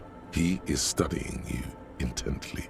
The man leaned forward a little, fixing you with a steady, unreadable gaze, then speaks. Habitual alcohol use has made you into a scared little pussy, Holmes. But don't worry, everything's gonna be all right. You come to the right place. That accent is Villalobos, a peninsula in Mesque and a district in general. There's a sizable contingent of Villalobos-speaking Mesques in Revachol. Here you can receive the mother's love. And when you're ready, she will take your hand and lift you out of the despair at the bottom of that bottle. This man is obviously a habitual narcotics user. Do we really need to question him? I'm put off by this religious stuff, he thinks. And maybe the ceiling climbing, too. It's all very hard to square with the lieutenant's own view of reality.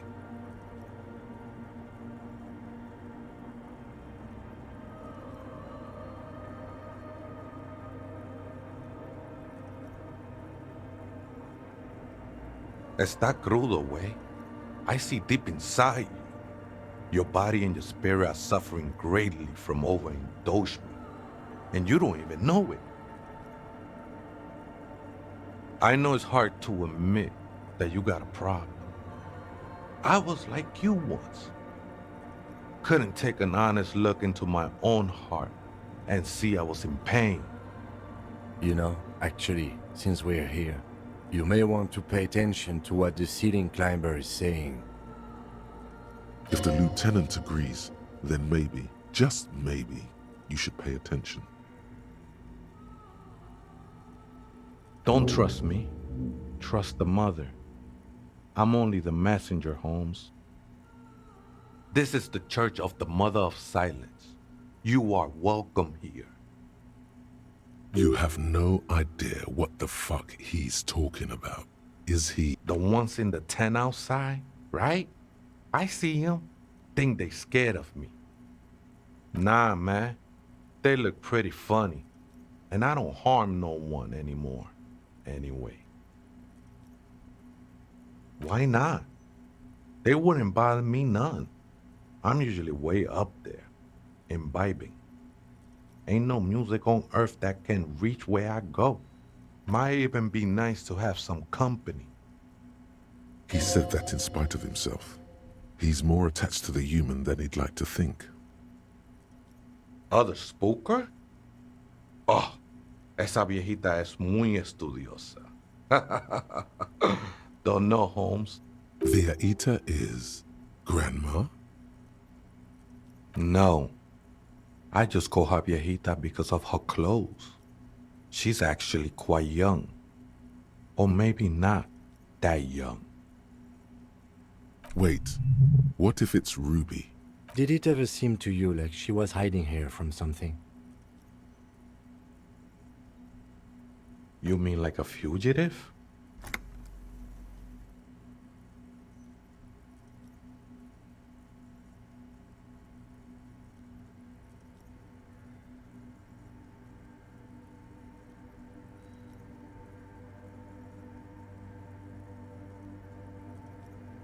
No, man. Quite the opposite. I don't think she cared much about authority or anything else for that matter. Maybe only about her machines.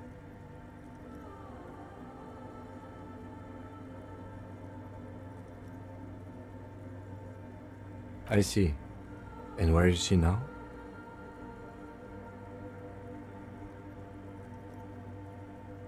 I told you, Holmes. I don't know.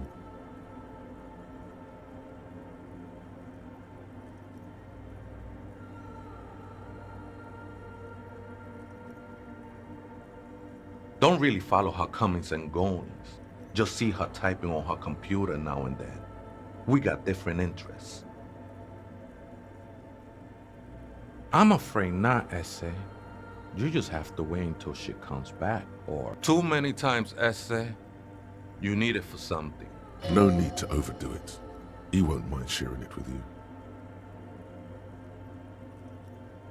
Don't sweat it, vato. The password is afterlife death. That is true. But what comes after death? What you think of that? Makes me almost pity La Nilita Pequeña when I hear it. Never known myself to be a crab.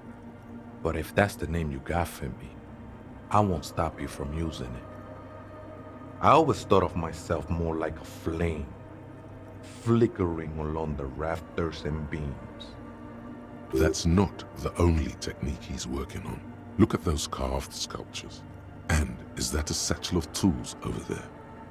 Sure am. Whittling wood used to be something I just did to busy my hands.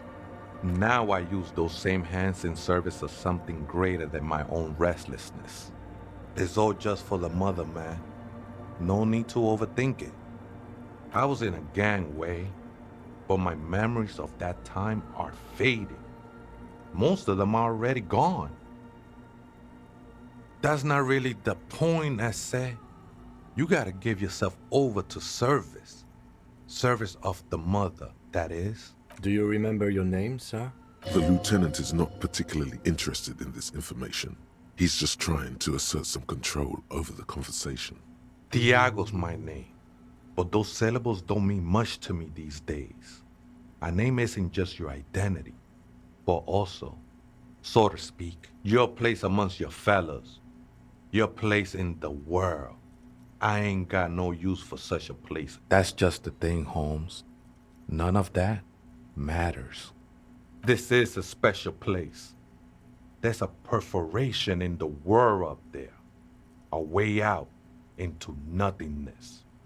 This church was built around it.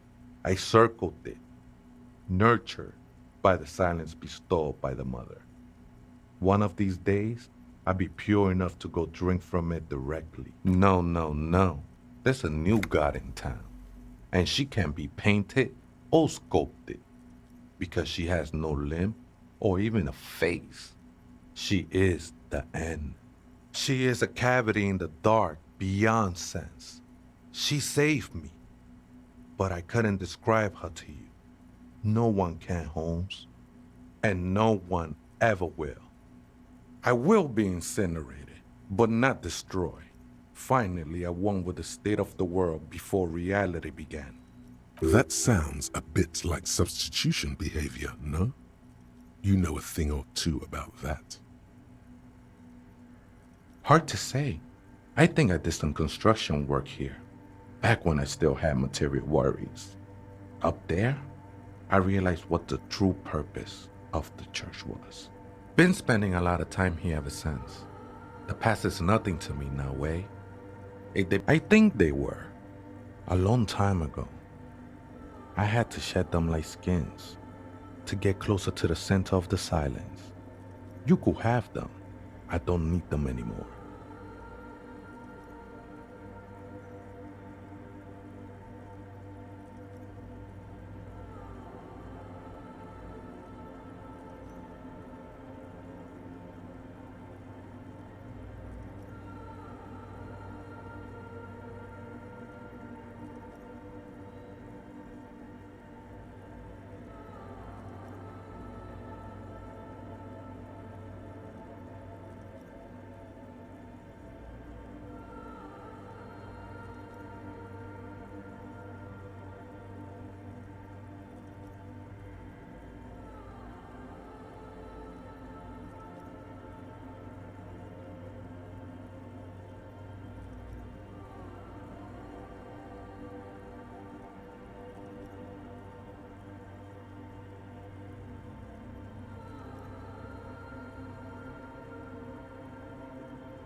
It's not like that at all, man.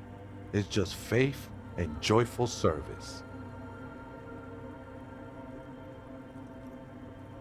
I heard that before, Way, and I know I can't convince you on the spot. But think, when's the last time you woke up from silent communion with a hangover, regretting what you did last night? There are drugs darker than alcohol circling your system. I can see, and it saddens me. But devotion can save you. It's safe. No worries, man. I know this shit takes time. I'm a seraph, Holmes. I sing the mother's glory. I ain't from no Marietti, if that's what you're thinking. And the song I sing is silent as the mother. Marietti is a mesque style of music. The sinewy figure lingers on the wooden beams, blending into the shadows. Something like that. Did you witness it? Not really, or at least I don't remember much of it anymore. The mother's love has done its job. That's what's so great about the mother. It lets you forget about everything. It looks like he truly doesn't remember. There's a vagueness to his sense of time. I think we're done here, Essay. That was an interesting conversation. However, I'm still not sure whether we'll find our suspect here. Why does art inspire you so much? Excellent question. Art is a diverse range of visual, literary, auditory, and performative creativity. It's an expression of imagination and technical skill. Additionally, it's history, criticism, and pure enjoyment. In short, art is the highest form of human communication, representation, narrative, emotion, and agency intertwined. Have you looked in the mirror lately? To be honest, you have the exact features of the modern artist, with that wild hair and those clothes. Perhaps you should try to write poetry someday and critique architecture.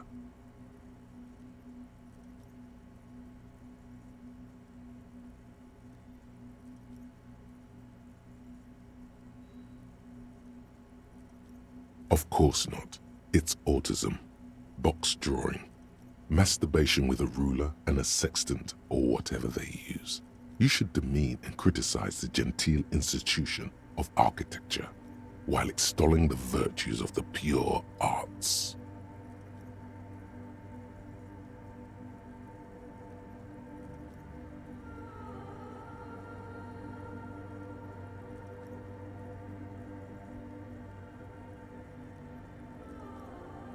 Only the most experimental kind.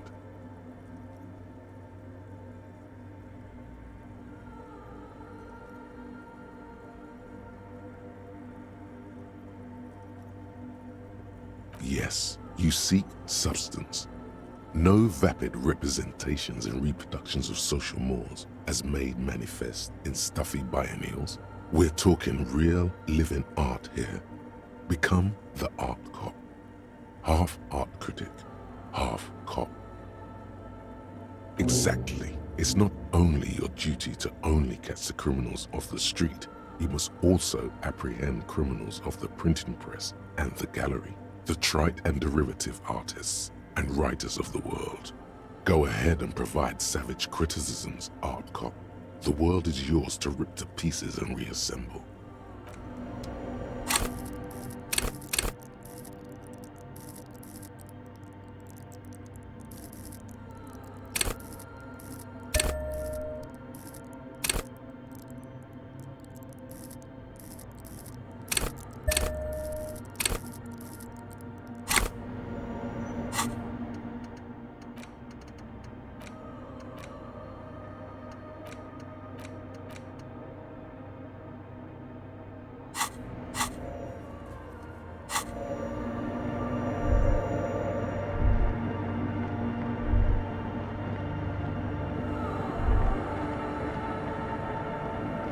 The machine's keyboard is the speaker. Good evening.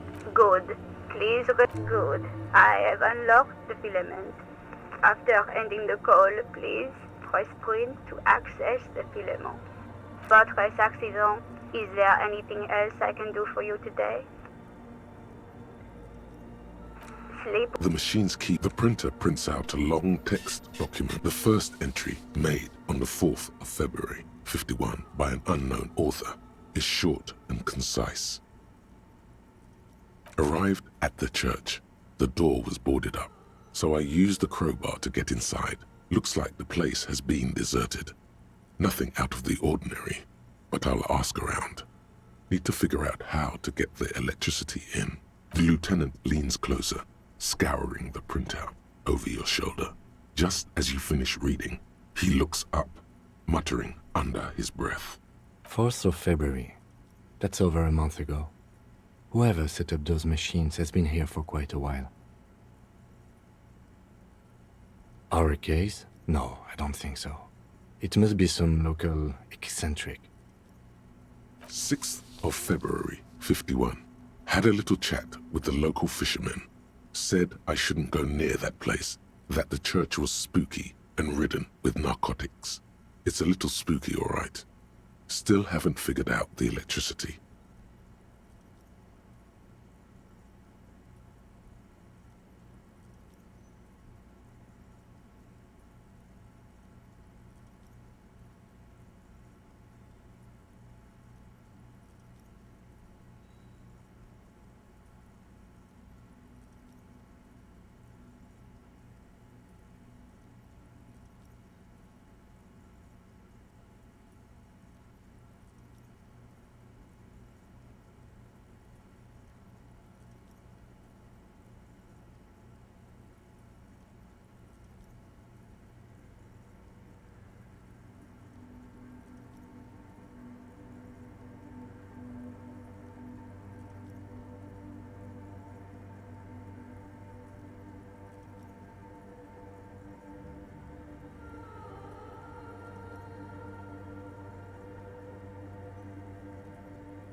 '7th of February, 51. Finally got the electricity in. Next on the agenda, a new antenna. I'm thinking ESCA series, something advanced. Why would anyone need any of this equipment here?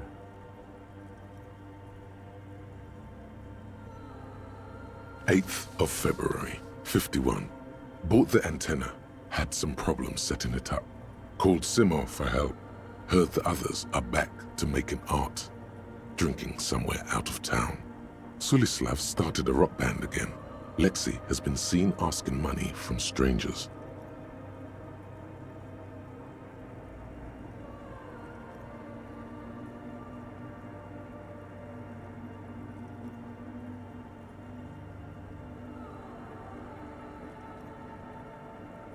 Artists, yet again, harassing citizens, stealing badges, occupying public spaces with installations, like the one here.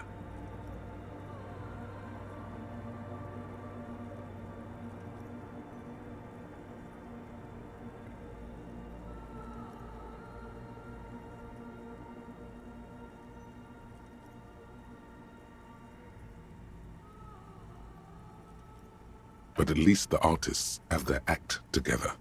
They're qualified labor. They can get work anywhere. Graphic design, ads. The programmers are doing fine too. I mean, they're programmers. The writers, though, they're fucked.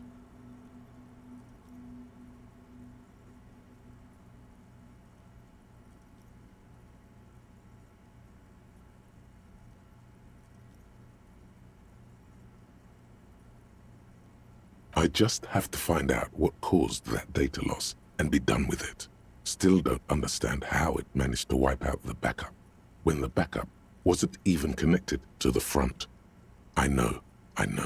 Everyone thinks it's impossible. They say I must be lying. I'm here to set it right.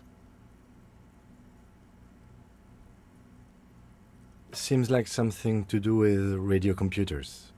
Unfortunately, I don't know enough about them to understand what the author is saying.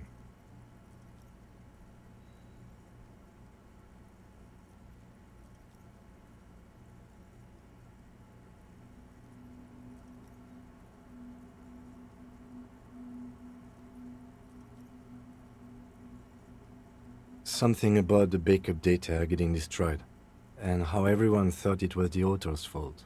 Let's just keep reading. Her friends? Colleagues? She must be quite educated if she knew how to set up all this machinery. 12th of February, 51. Brought some food from the grocery store. Apparently, there's a strike going on in the harbor. Definitely not happy to see the Martinez people again. Everything's now set up in the church. Going to start working tomorrow, 8 a.m. The strike. We are nearing the date of the murder. Keep reading. I'm interested now. I want to know what's that radio anomaly that sent this person here in the first place. 25th of February, 51. I've been sending data up to Lintel for a while now, trying to recreate the data loss, but nothing. Didn't even feel like logging in, the disappointment. But I did discover a curious audio-spatial anomaly at the back of the church. I've named it the Swallow. It swallows sound. Need to get some mics.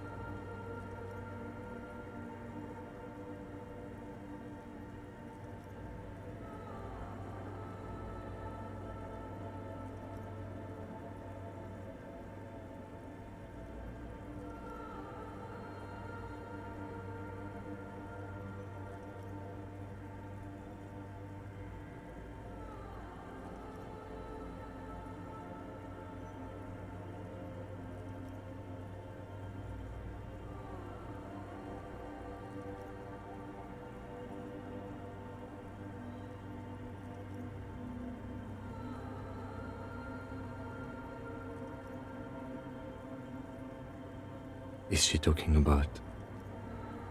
28th of February, 51. Yes, the first recordings confirm that the swallow is real and I'm not just losing my mind. It's a pillar of silence with a diameter of approximately 3 meters. Seems like the higher I go, the less I record. This might be a coincidence, or it could be connected to the data loss that led me here. The pillar of silence. She is talking about the silence. Is she suggesting it's more than just an architectural quirk? The lieutenant doesn't answer. He follows your gaze, studying the basins. The water shines in them. No ripples. March 51. Some kind of young disco men have appeared next to the church. I've been trying to record the silence to find the epicenter, but now it turns out I've also been capturing the future of dance music, one neo-disco song over and over again. Fortunately, the song is so monotonous, I was able to devise an algorithm to factor it out. The other day, one of the disco men came in. Before I could even say hello, she got scared and left. Good, I don't want anyone distracting me from my work. The girl on the ice? Sounds like her, yes. March 51. A new 2-meter aux cable. Noodles, crackers, ping-ping energy drinks, water, toothpaste, gum. Also, some canned air. Your reading is interrupted by the sound of the church door opening. A strange woman makes straight for the radio computer.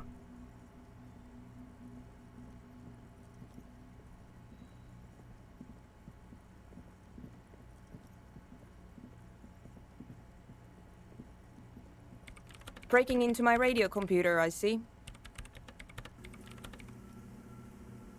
I do apologize for the intrusion, madame.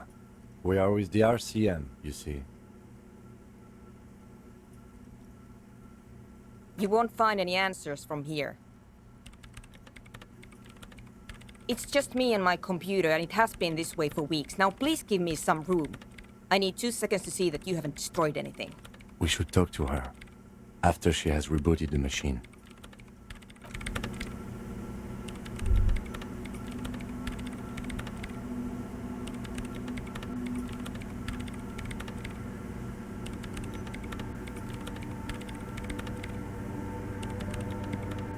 What is it?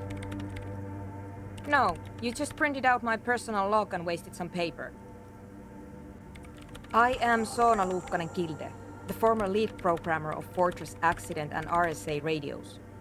I have over 16 years of programming experience, and I'm proficient in both Vox and Orbis languages. If you're not here to hire me, I don't really know how I can help you. Did she say over 16 years of experience? She must have started programming when she... What? No, no one's suspicious around here. She has not seen her, sire. 'Tis true. I brought them here. These are my machines. Please don't touch anything. I use the AR-1 as my RAIM Prefect's processing unit. RAIM Prefect is my radio computer. Yes? You really don't know anything about radio computers, do you? All right. Well, all radio computers perform operations up on air. So in order to gain more processing power, you need to invest in a good antenna. I guess it is. So far I've been quite satisfied with it. Martinez is an unstable region with bad coverage, and the operation has been surprisingly stable. But it's not the cheapest one on the market, so I wouldn't recommend it for your regular red tape operations. Fraser 1000 is a foolproof line for civilians.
Anyway, you should do some research before you decide to buy anything.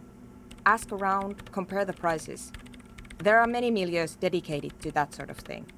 She liked telling me this. It calmed her nerves. I'm working. The machine seems almost alien with its pulsing core, the light casting her face in a strange shadow.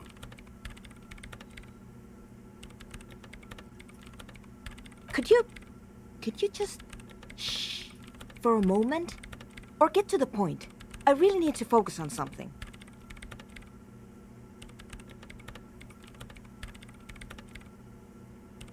It's not just rudeness. It really is hard to concentrate on whatever she needs to do, and you're not helping.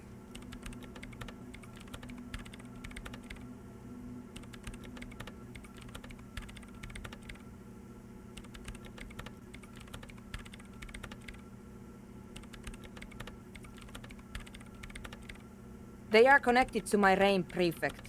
Whatever you do, just please don't move them, okay? Thanks. Short and terse. There you have it. Whatever she's using them for, they're hers.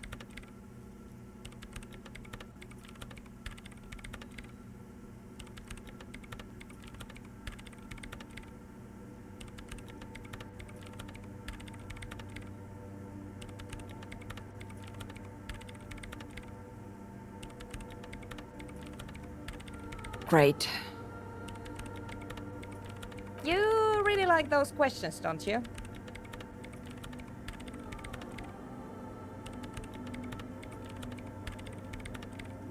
No, I'm not. It's just me and the... I'm just doing some research. I'm looking for the location of a 2mm hole in the world. Wait, what? She's looking for a disruption in the radio waves. That's what her personal log said. The lieutenant raises his brows, but doesn't. Yes, that's what led me here. But I suspect it might be something a bit more complicated than that. Exactly. What does it mean? Up to now, it has been impossible to say what it is because it's impossible to measure nothing. What do you think it is? What qualities does nothing have? How do you measure something that does not exist? Easy. You measure it by the world around it.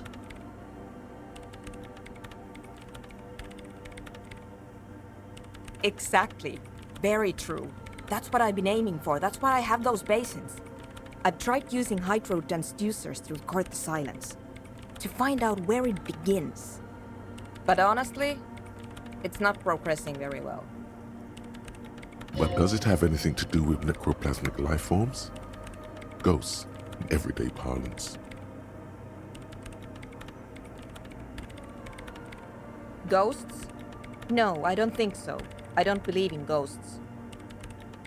I don't believe in them either. Great. What are we talking about?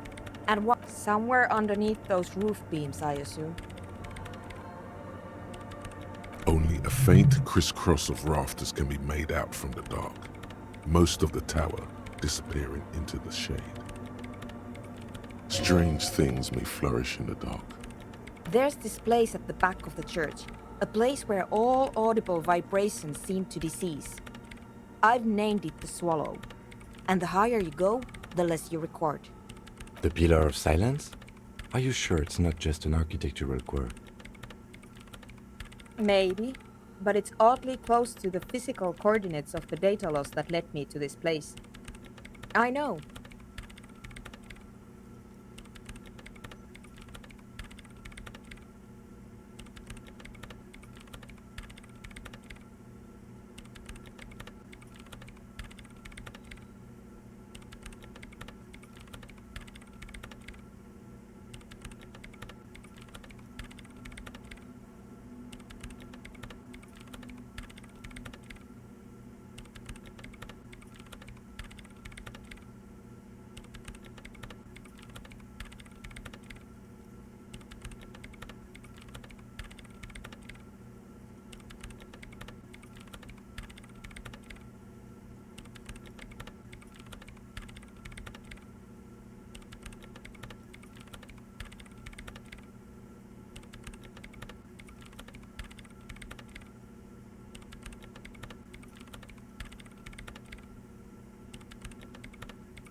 No, I don't.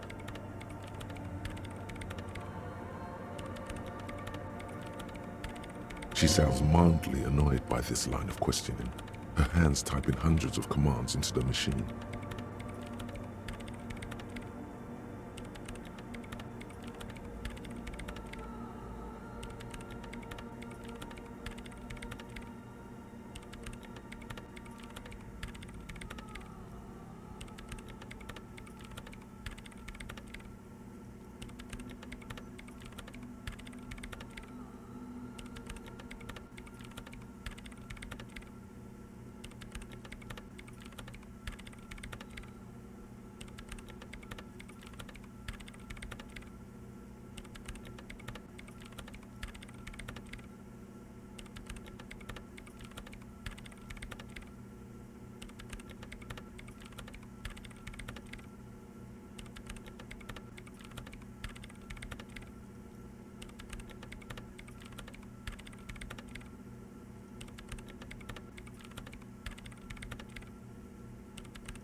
Because it's just trial and error, trying to locate the swallow, the exact point in space.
And I don't have a...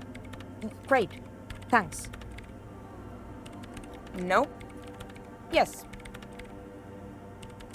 And... I don't care. I don't care about crab men.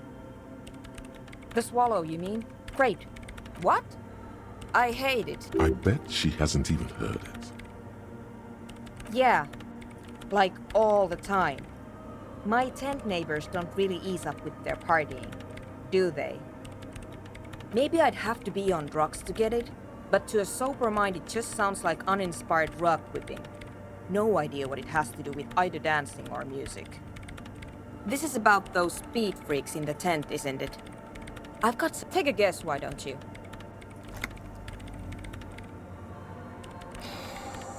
I can't believe they got you so easily. Go have another talk. Good luck. I'm not coming in there.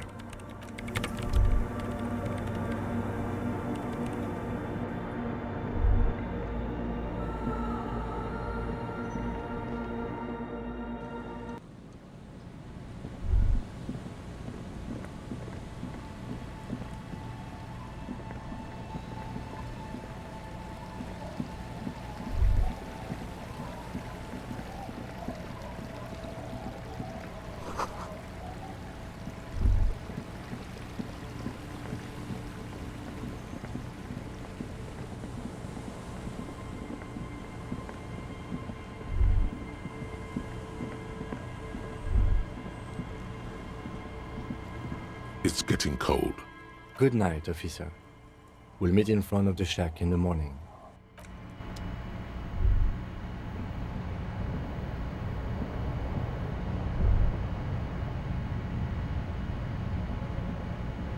An old mirror hangs on the wall. You see your reflection in it. The expression fixed to your clean-shaven face. You're still not accustomed to it.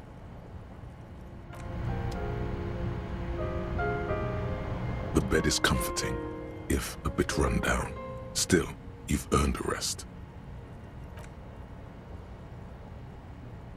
Across the room, the heating system hums its soft lullaby. The mattress feels soft and sheets warm. It only takes you moments for the world to fall away. Thoughts, baby. A million little lights in the dark. You're one fine instrument, brother. All those faces and all those names. All that laughter and screaming and scheming around. Every corner and every street. Recorded in you. Forever. On Faraday. No, you're spinning tapes at the discotheque. The great unceasing disco of the mind. The flash. The bang. The endless learning experience.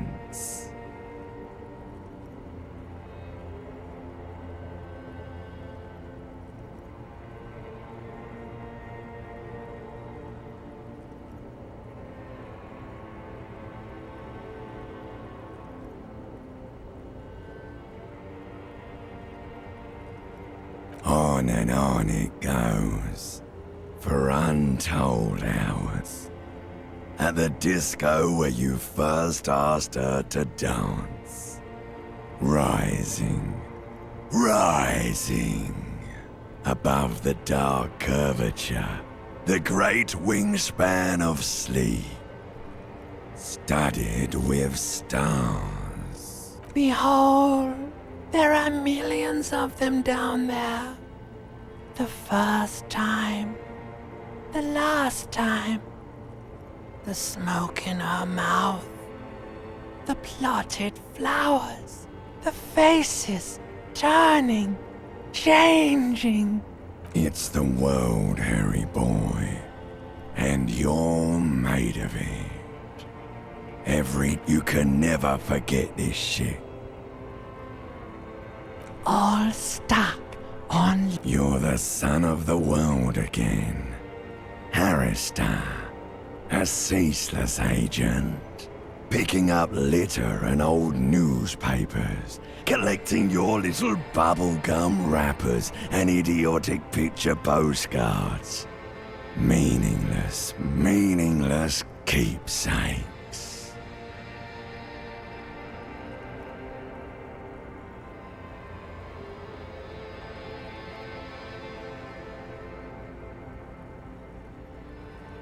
Reading your awful letters and recalling things, aren't you?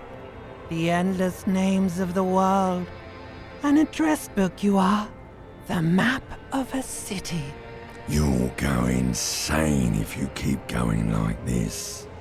One more day, and you'll be in the loony bin. I just know you will. And for what, brother man? For the working class. For the money, baby. For the greater good. For Revacol. Always and only Revacol. Solving your little crossword puzzles. Doing your tasks. Crossing names off lists. Trying to become some sort of world detector. There he goes again. He's a real political animal, our Harry. He still doesn't see that it's the world changing around him. He's got no idea what he's in for. Beep, beep, beep. The alarm is ringing, Harry. The disco circus goes on and on. You barely slept 3 hours last night. You can do it. It's nothing. Do it for the city. Go. Do it for the picture puzzle. Put it all together. Solve the world. One conversation at a time.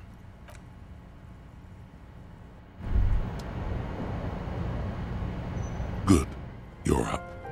Listen, there's something that's been bothering you for a few days now. It's a suspicion, or a feeling really, that things are not quite in hand. An earth-shattering deduction from your psyche. What will those guys come up with next? Every day, things seem to spin more and more wildly, out of control. The center isn't holding. And despite your efforts to moderate and contain these energies, things only seem to be getting worse.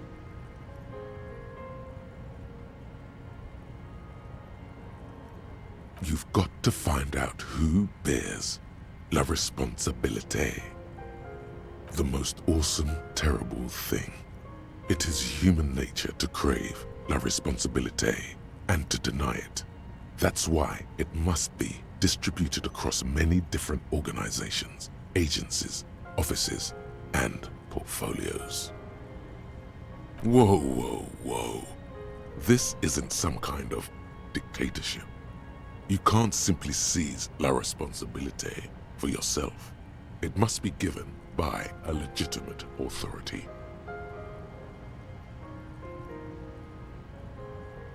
Like a committee. There is always time to follow best practices. Once someone's decided to cut corners for the sake of expediency, who knows what else they're capable of? Swift, decisive action.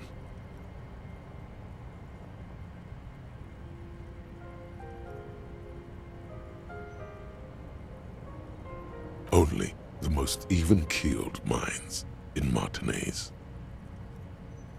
Your half-brother, the lieutenant, is a natural place to start.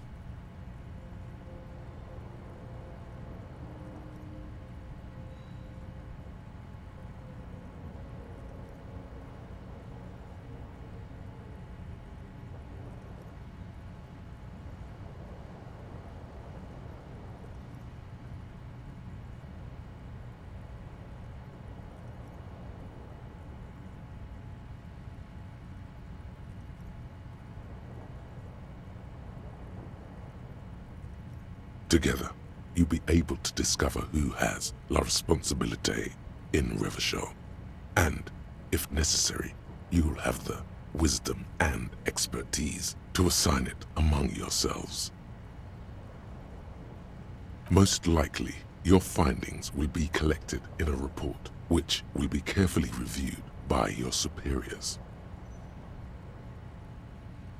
Once they've reviewed it, those same superiors will produce a set of recommendations to be taken up at the next meeting of the Standing Committee.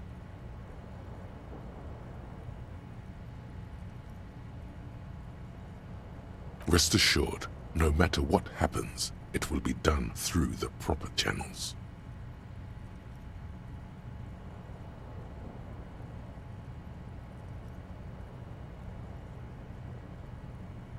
Good luck. Your report is eagerly anticipated.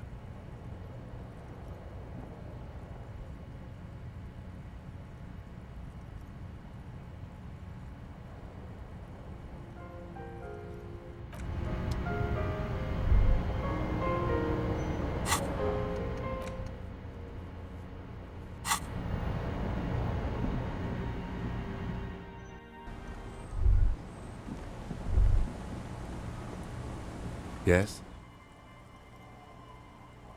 Yes. I don't know what to say. Perhaps, I'm really not sure about this turn of events. I may have preferred the mutton chops. They sort of seem to cover up the... Either way, good on you. You were saying? I'm glad to hear it, Detective. I was wondering when we'd get to this very subject. If you ask me, it's past time for you to lay off the street drugs you've been abusing. They really aren't helping us solve the case. Why are you pronouncing it like that gentleman from the Institute of Stabilité? You know what? Forget it. What specifically are you trying to assign responsibility for? Ah, now I understand. Next, I suppose you're going to tell me you need to form a committee to assign this responsibility? Fascinating. And here I believed your recent turn towards moralism was just an act. In any event, I am just a humble law official. I may work under the moral intern's umbrella, but I'm certainly not qualified to serve on any committee. You know who might be, though? That Mr. Villedroit, the gentleman you met in the young man's apartment.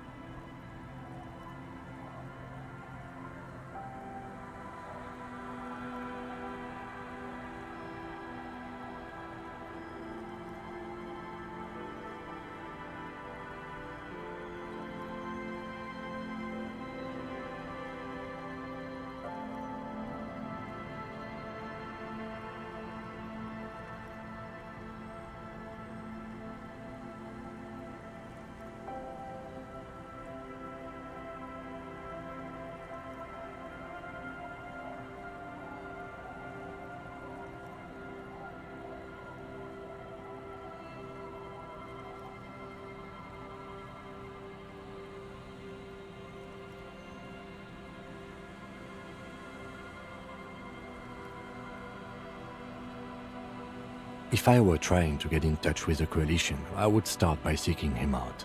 But first you might need to speak with his young companion. Now, was there anything else?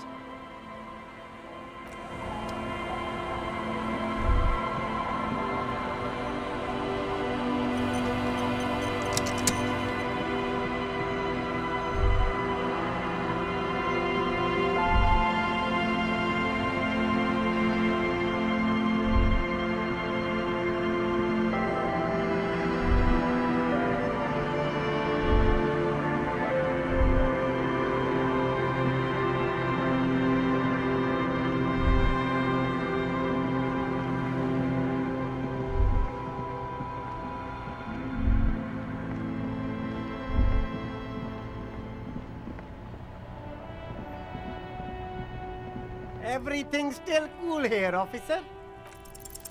No need to dress them. Oh, okay. Are you trying? Sorry, detective.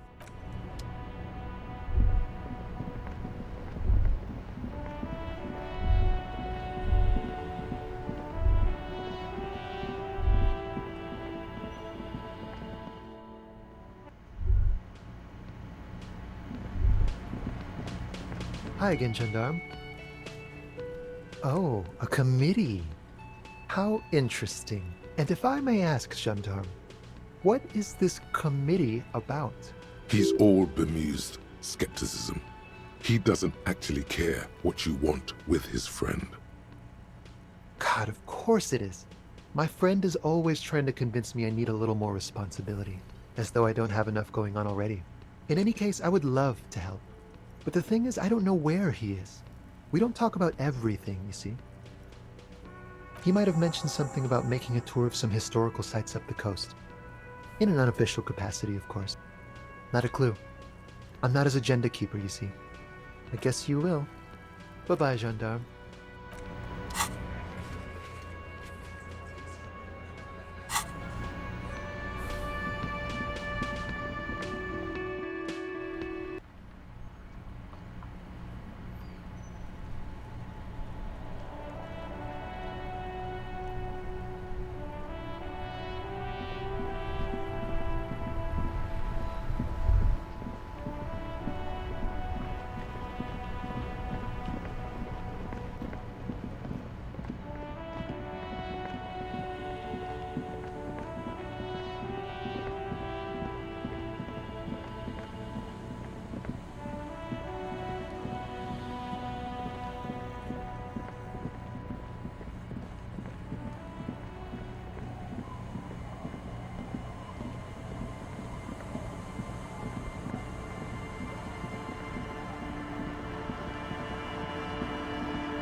scattering of bullet holes.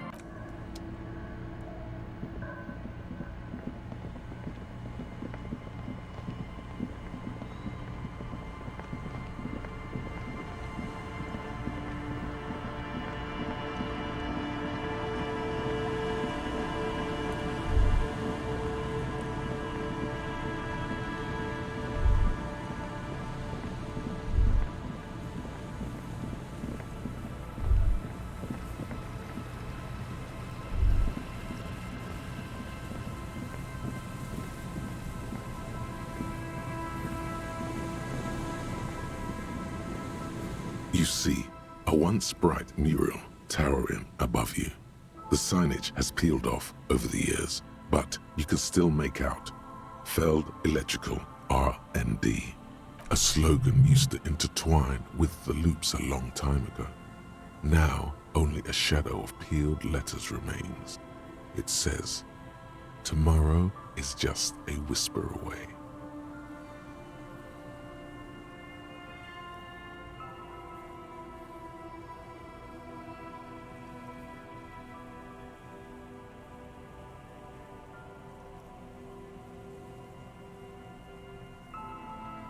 Looks like tomorrow never came. Above the mural, a collapsed roof, broken windows set in walls that are cracking and will soon also fall, and the coastal breeze rustling and sighing in the remains of the edifice. Feld Electrical. How ironic. All these dark rooms. Feld Electrical, you only know them as a small company that makes ink cartridges. Looks like they used to be big. There's something in the wind. In there? She could. Or she could be in the identical room over there, or in that boat shack, in that church tower maybe. Why single out this one building?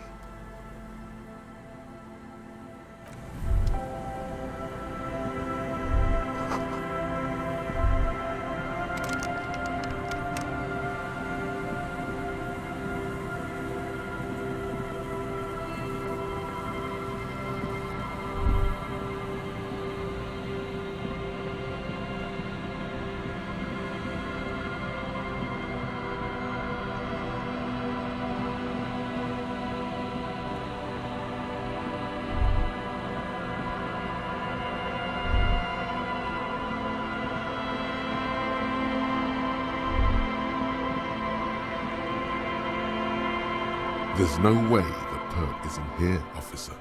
Look how scarred the boards are. All attempts to pry them off have failed. Not this time. The opposition is insurmountable, but I like the spirit. Have some points. It's lonely and cold without points.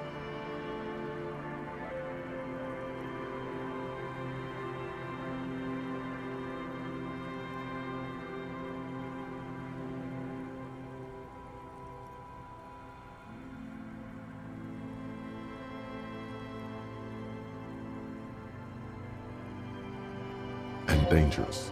Dangerous too. The suspect? God, I hope not.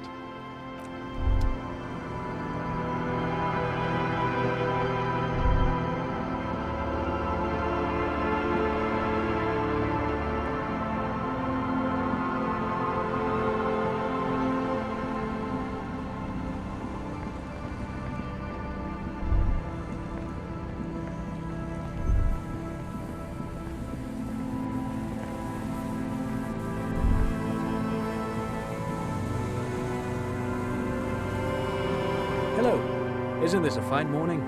Sure. What's on your mind? Actually, no. Buckle up. 10 years ago. He did it. What the hell is? Yes. But of course.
just an ordinary wall.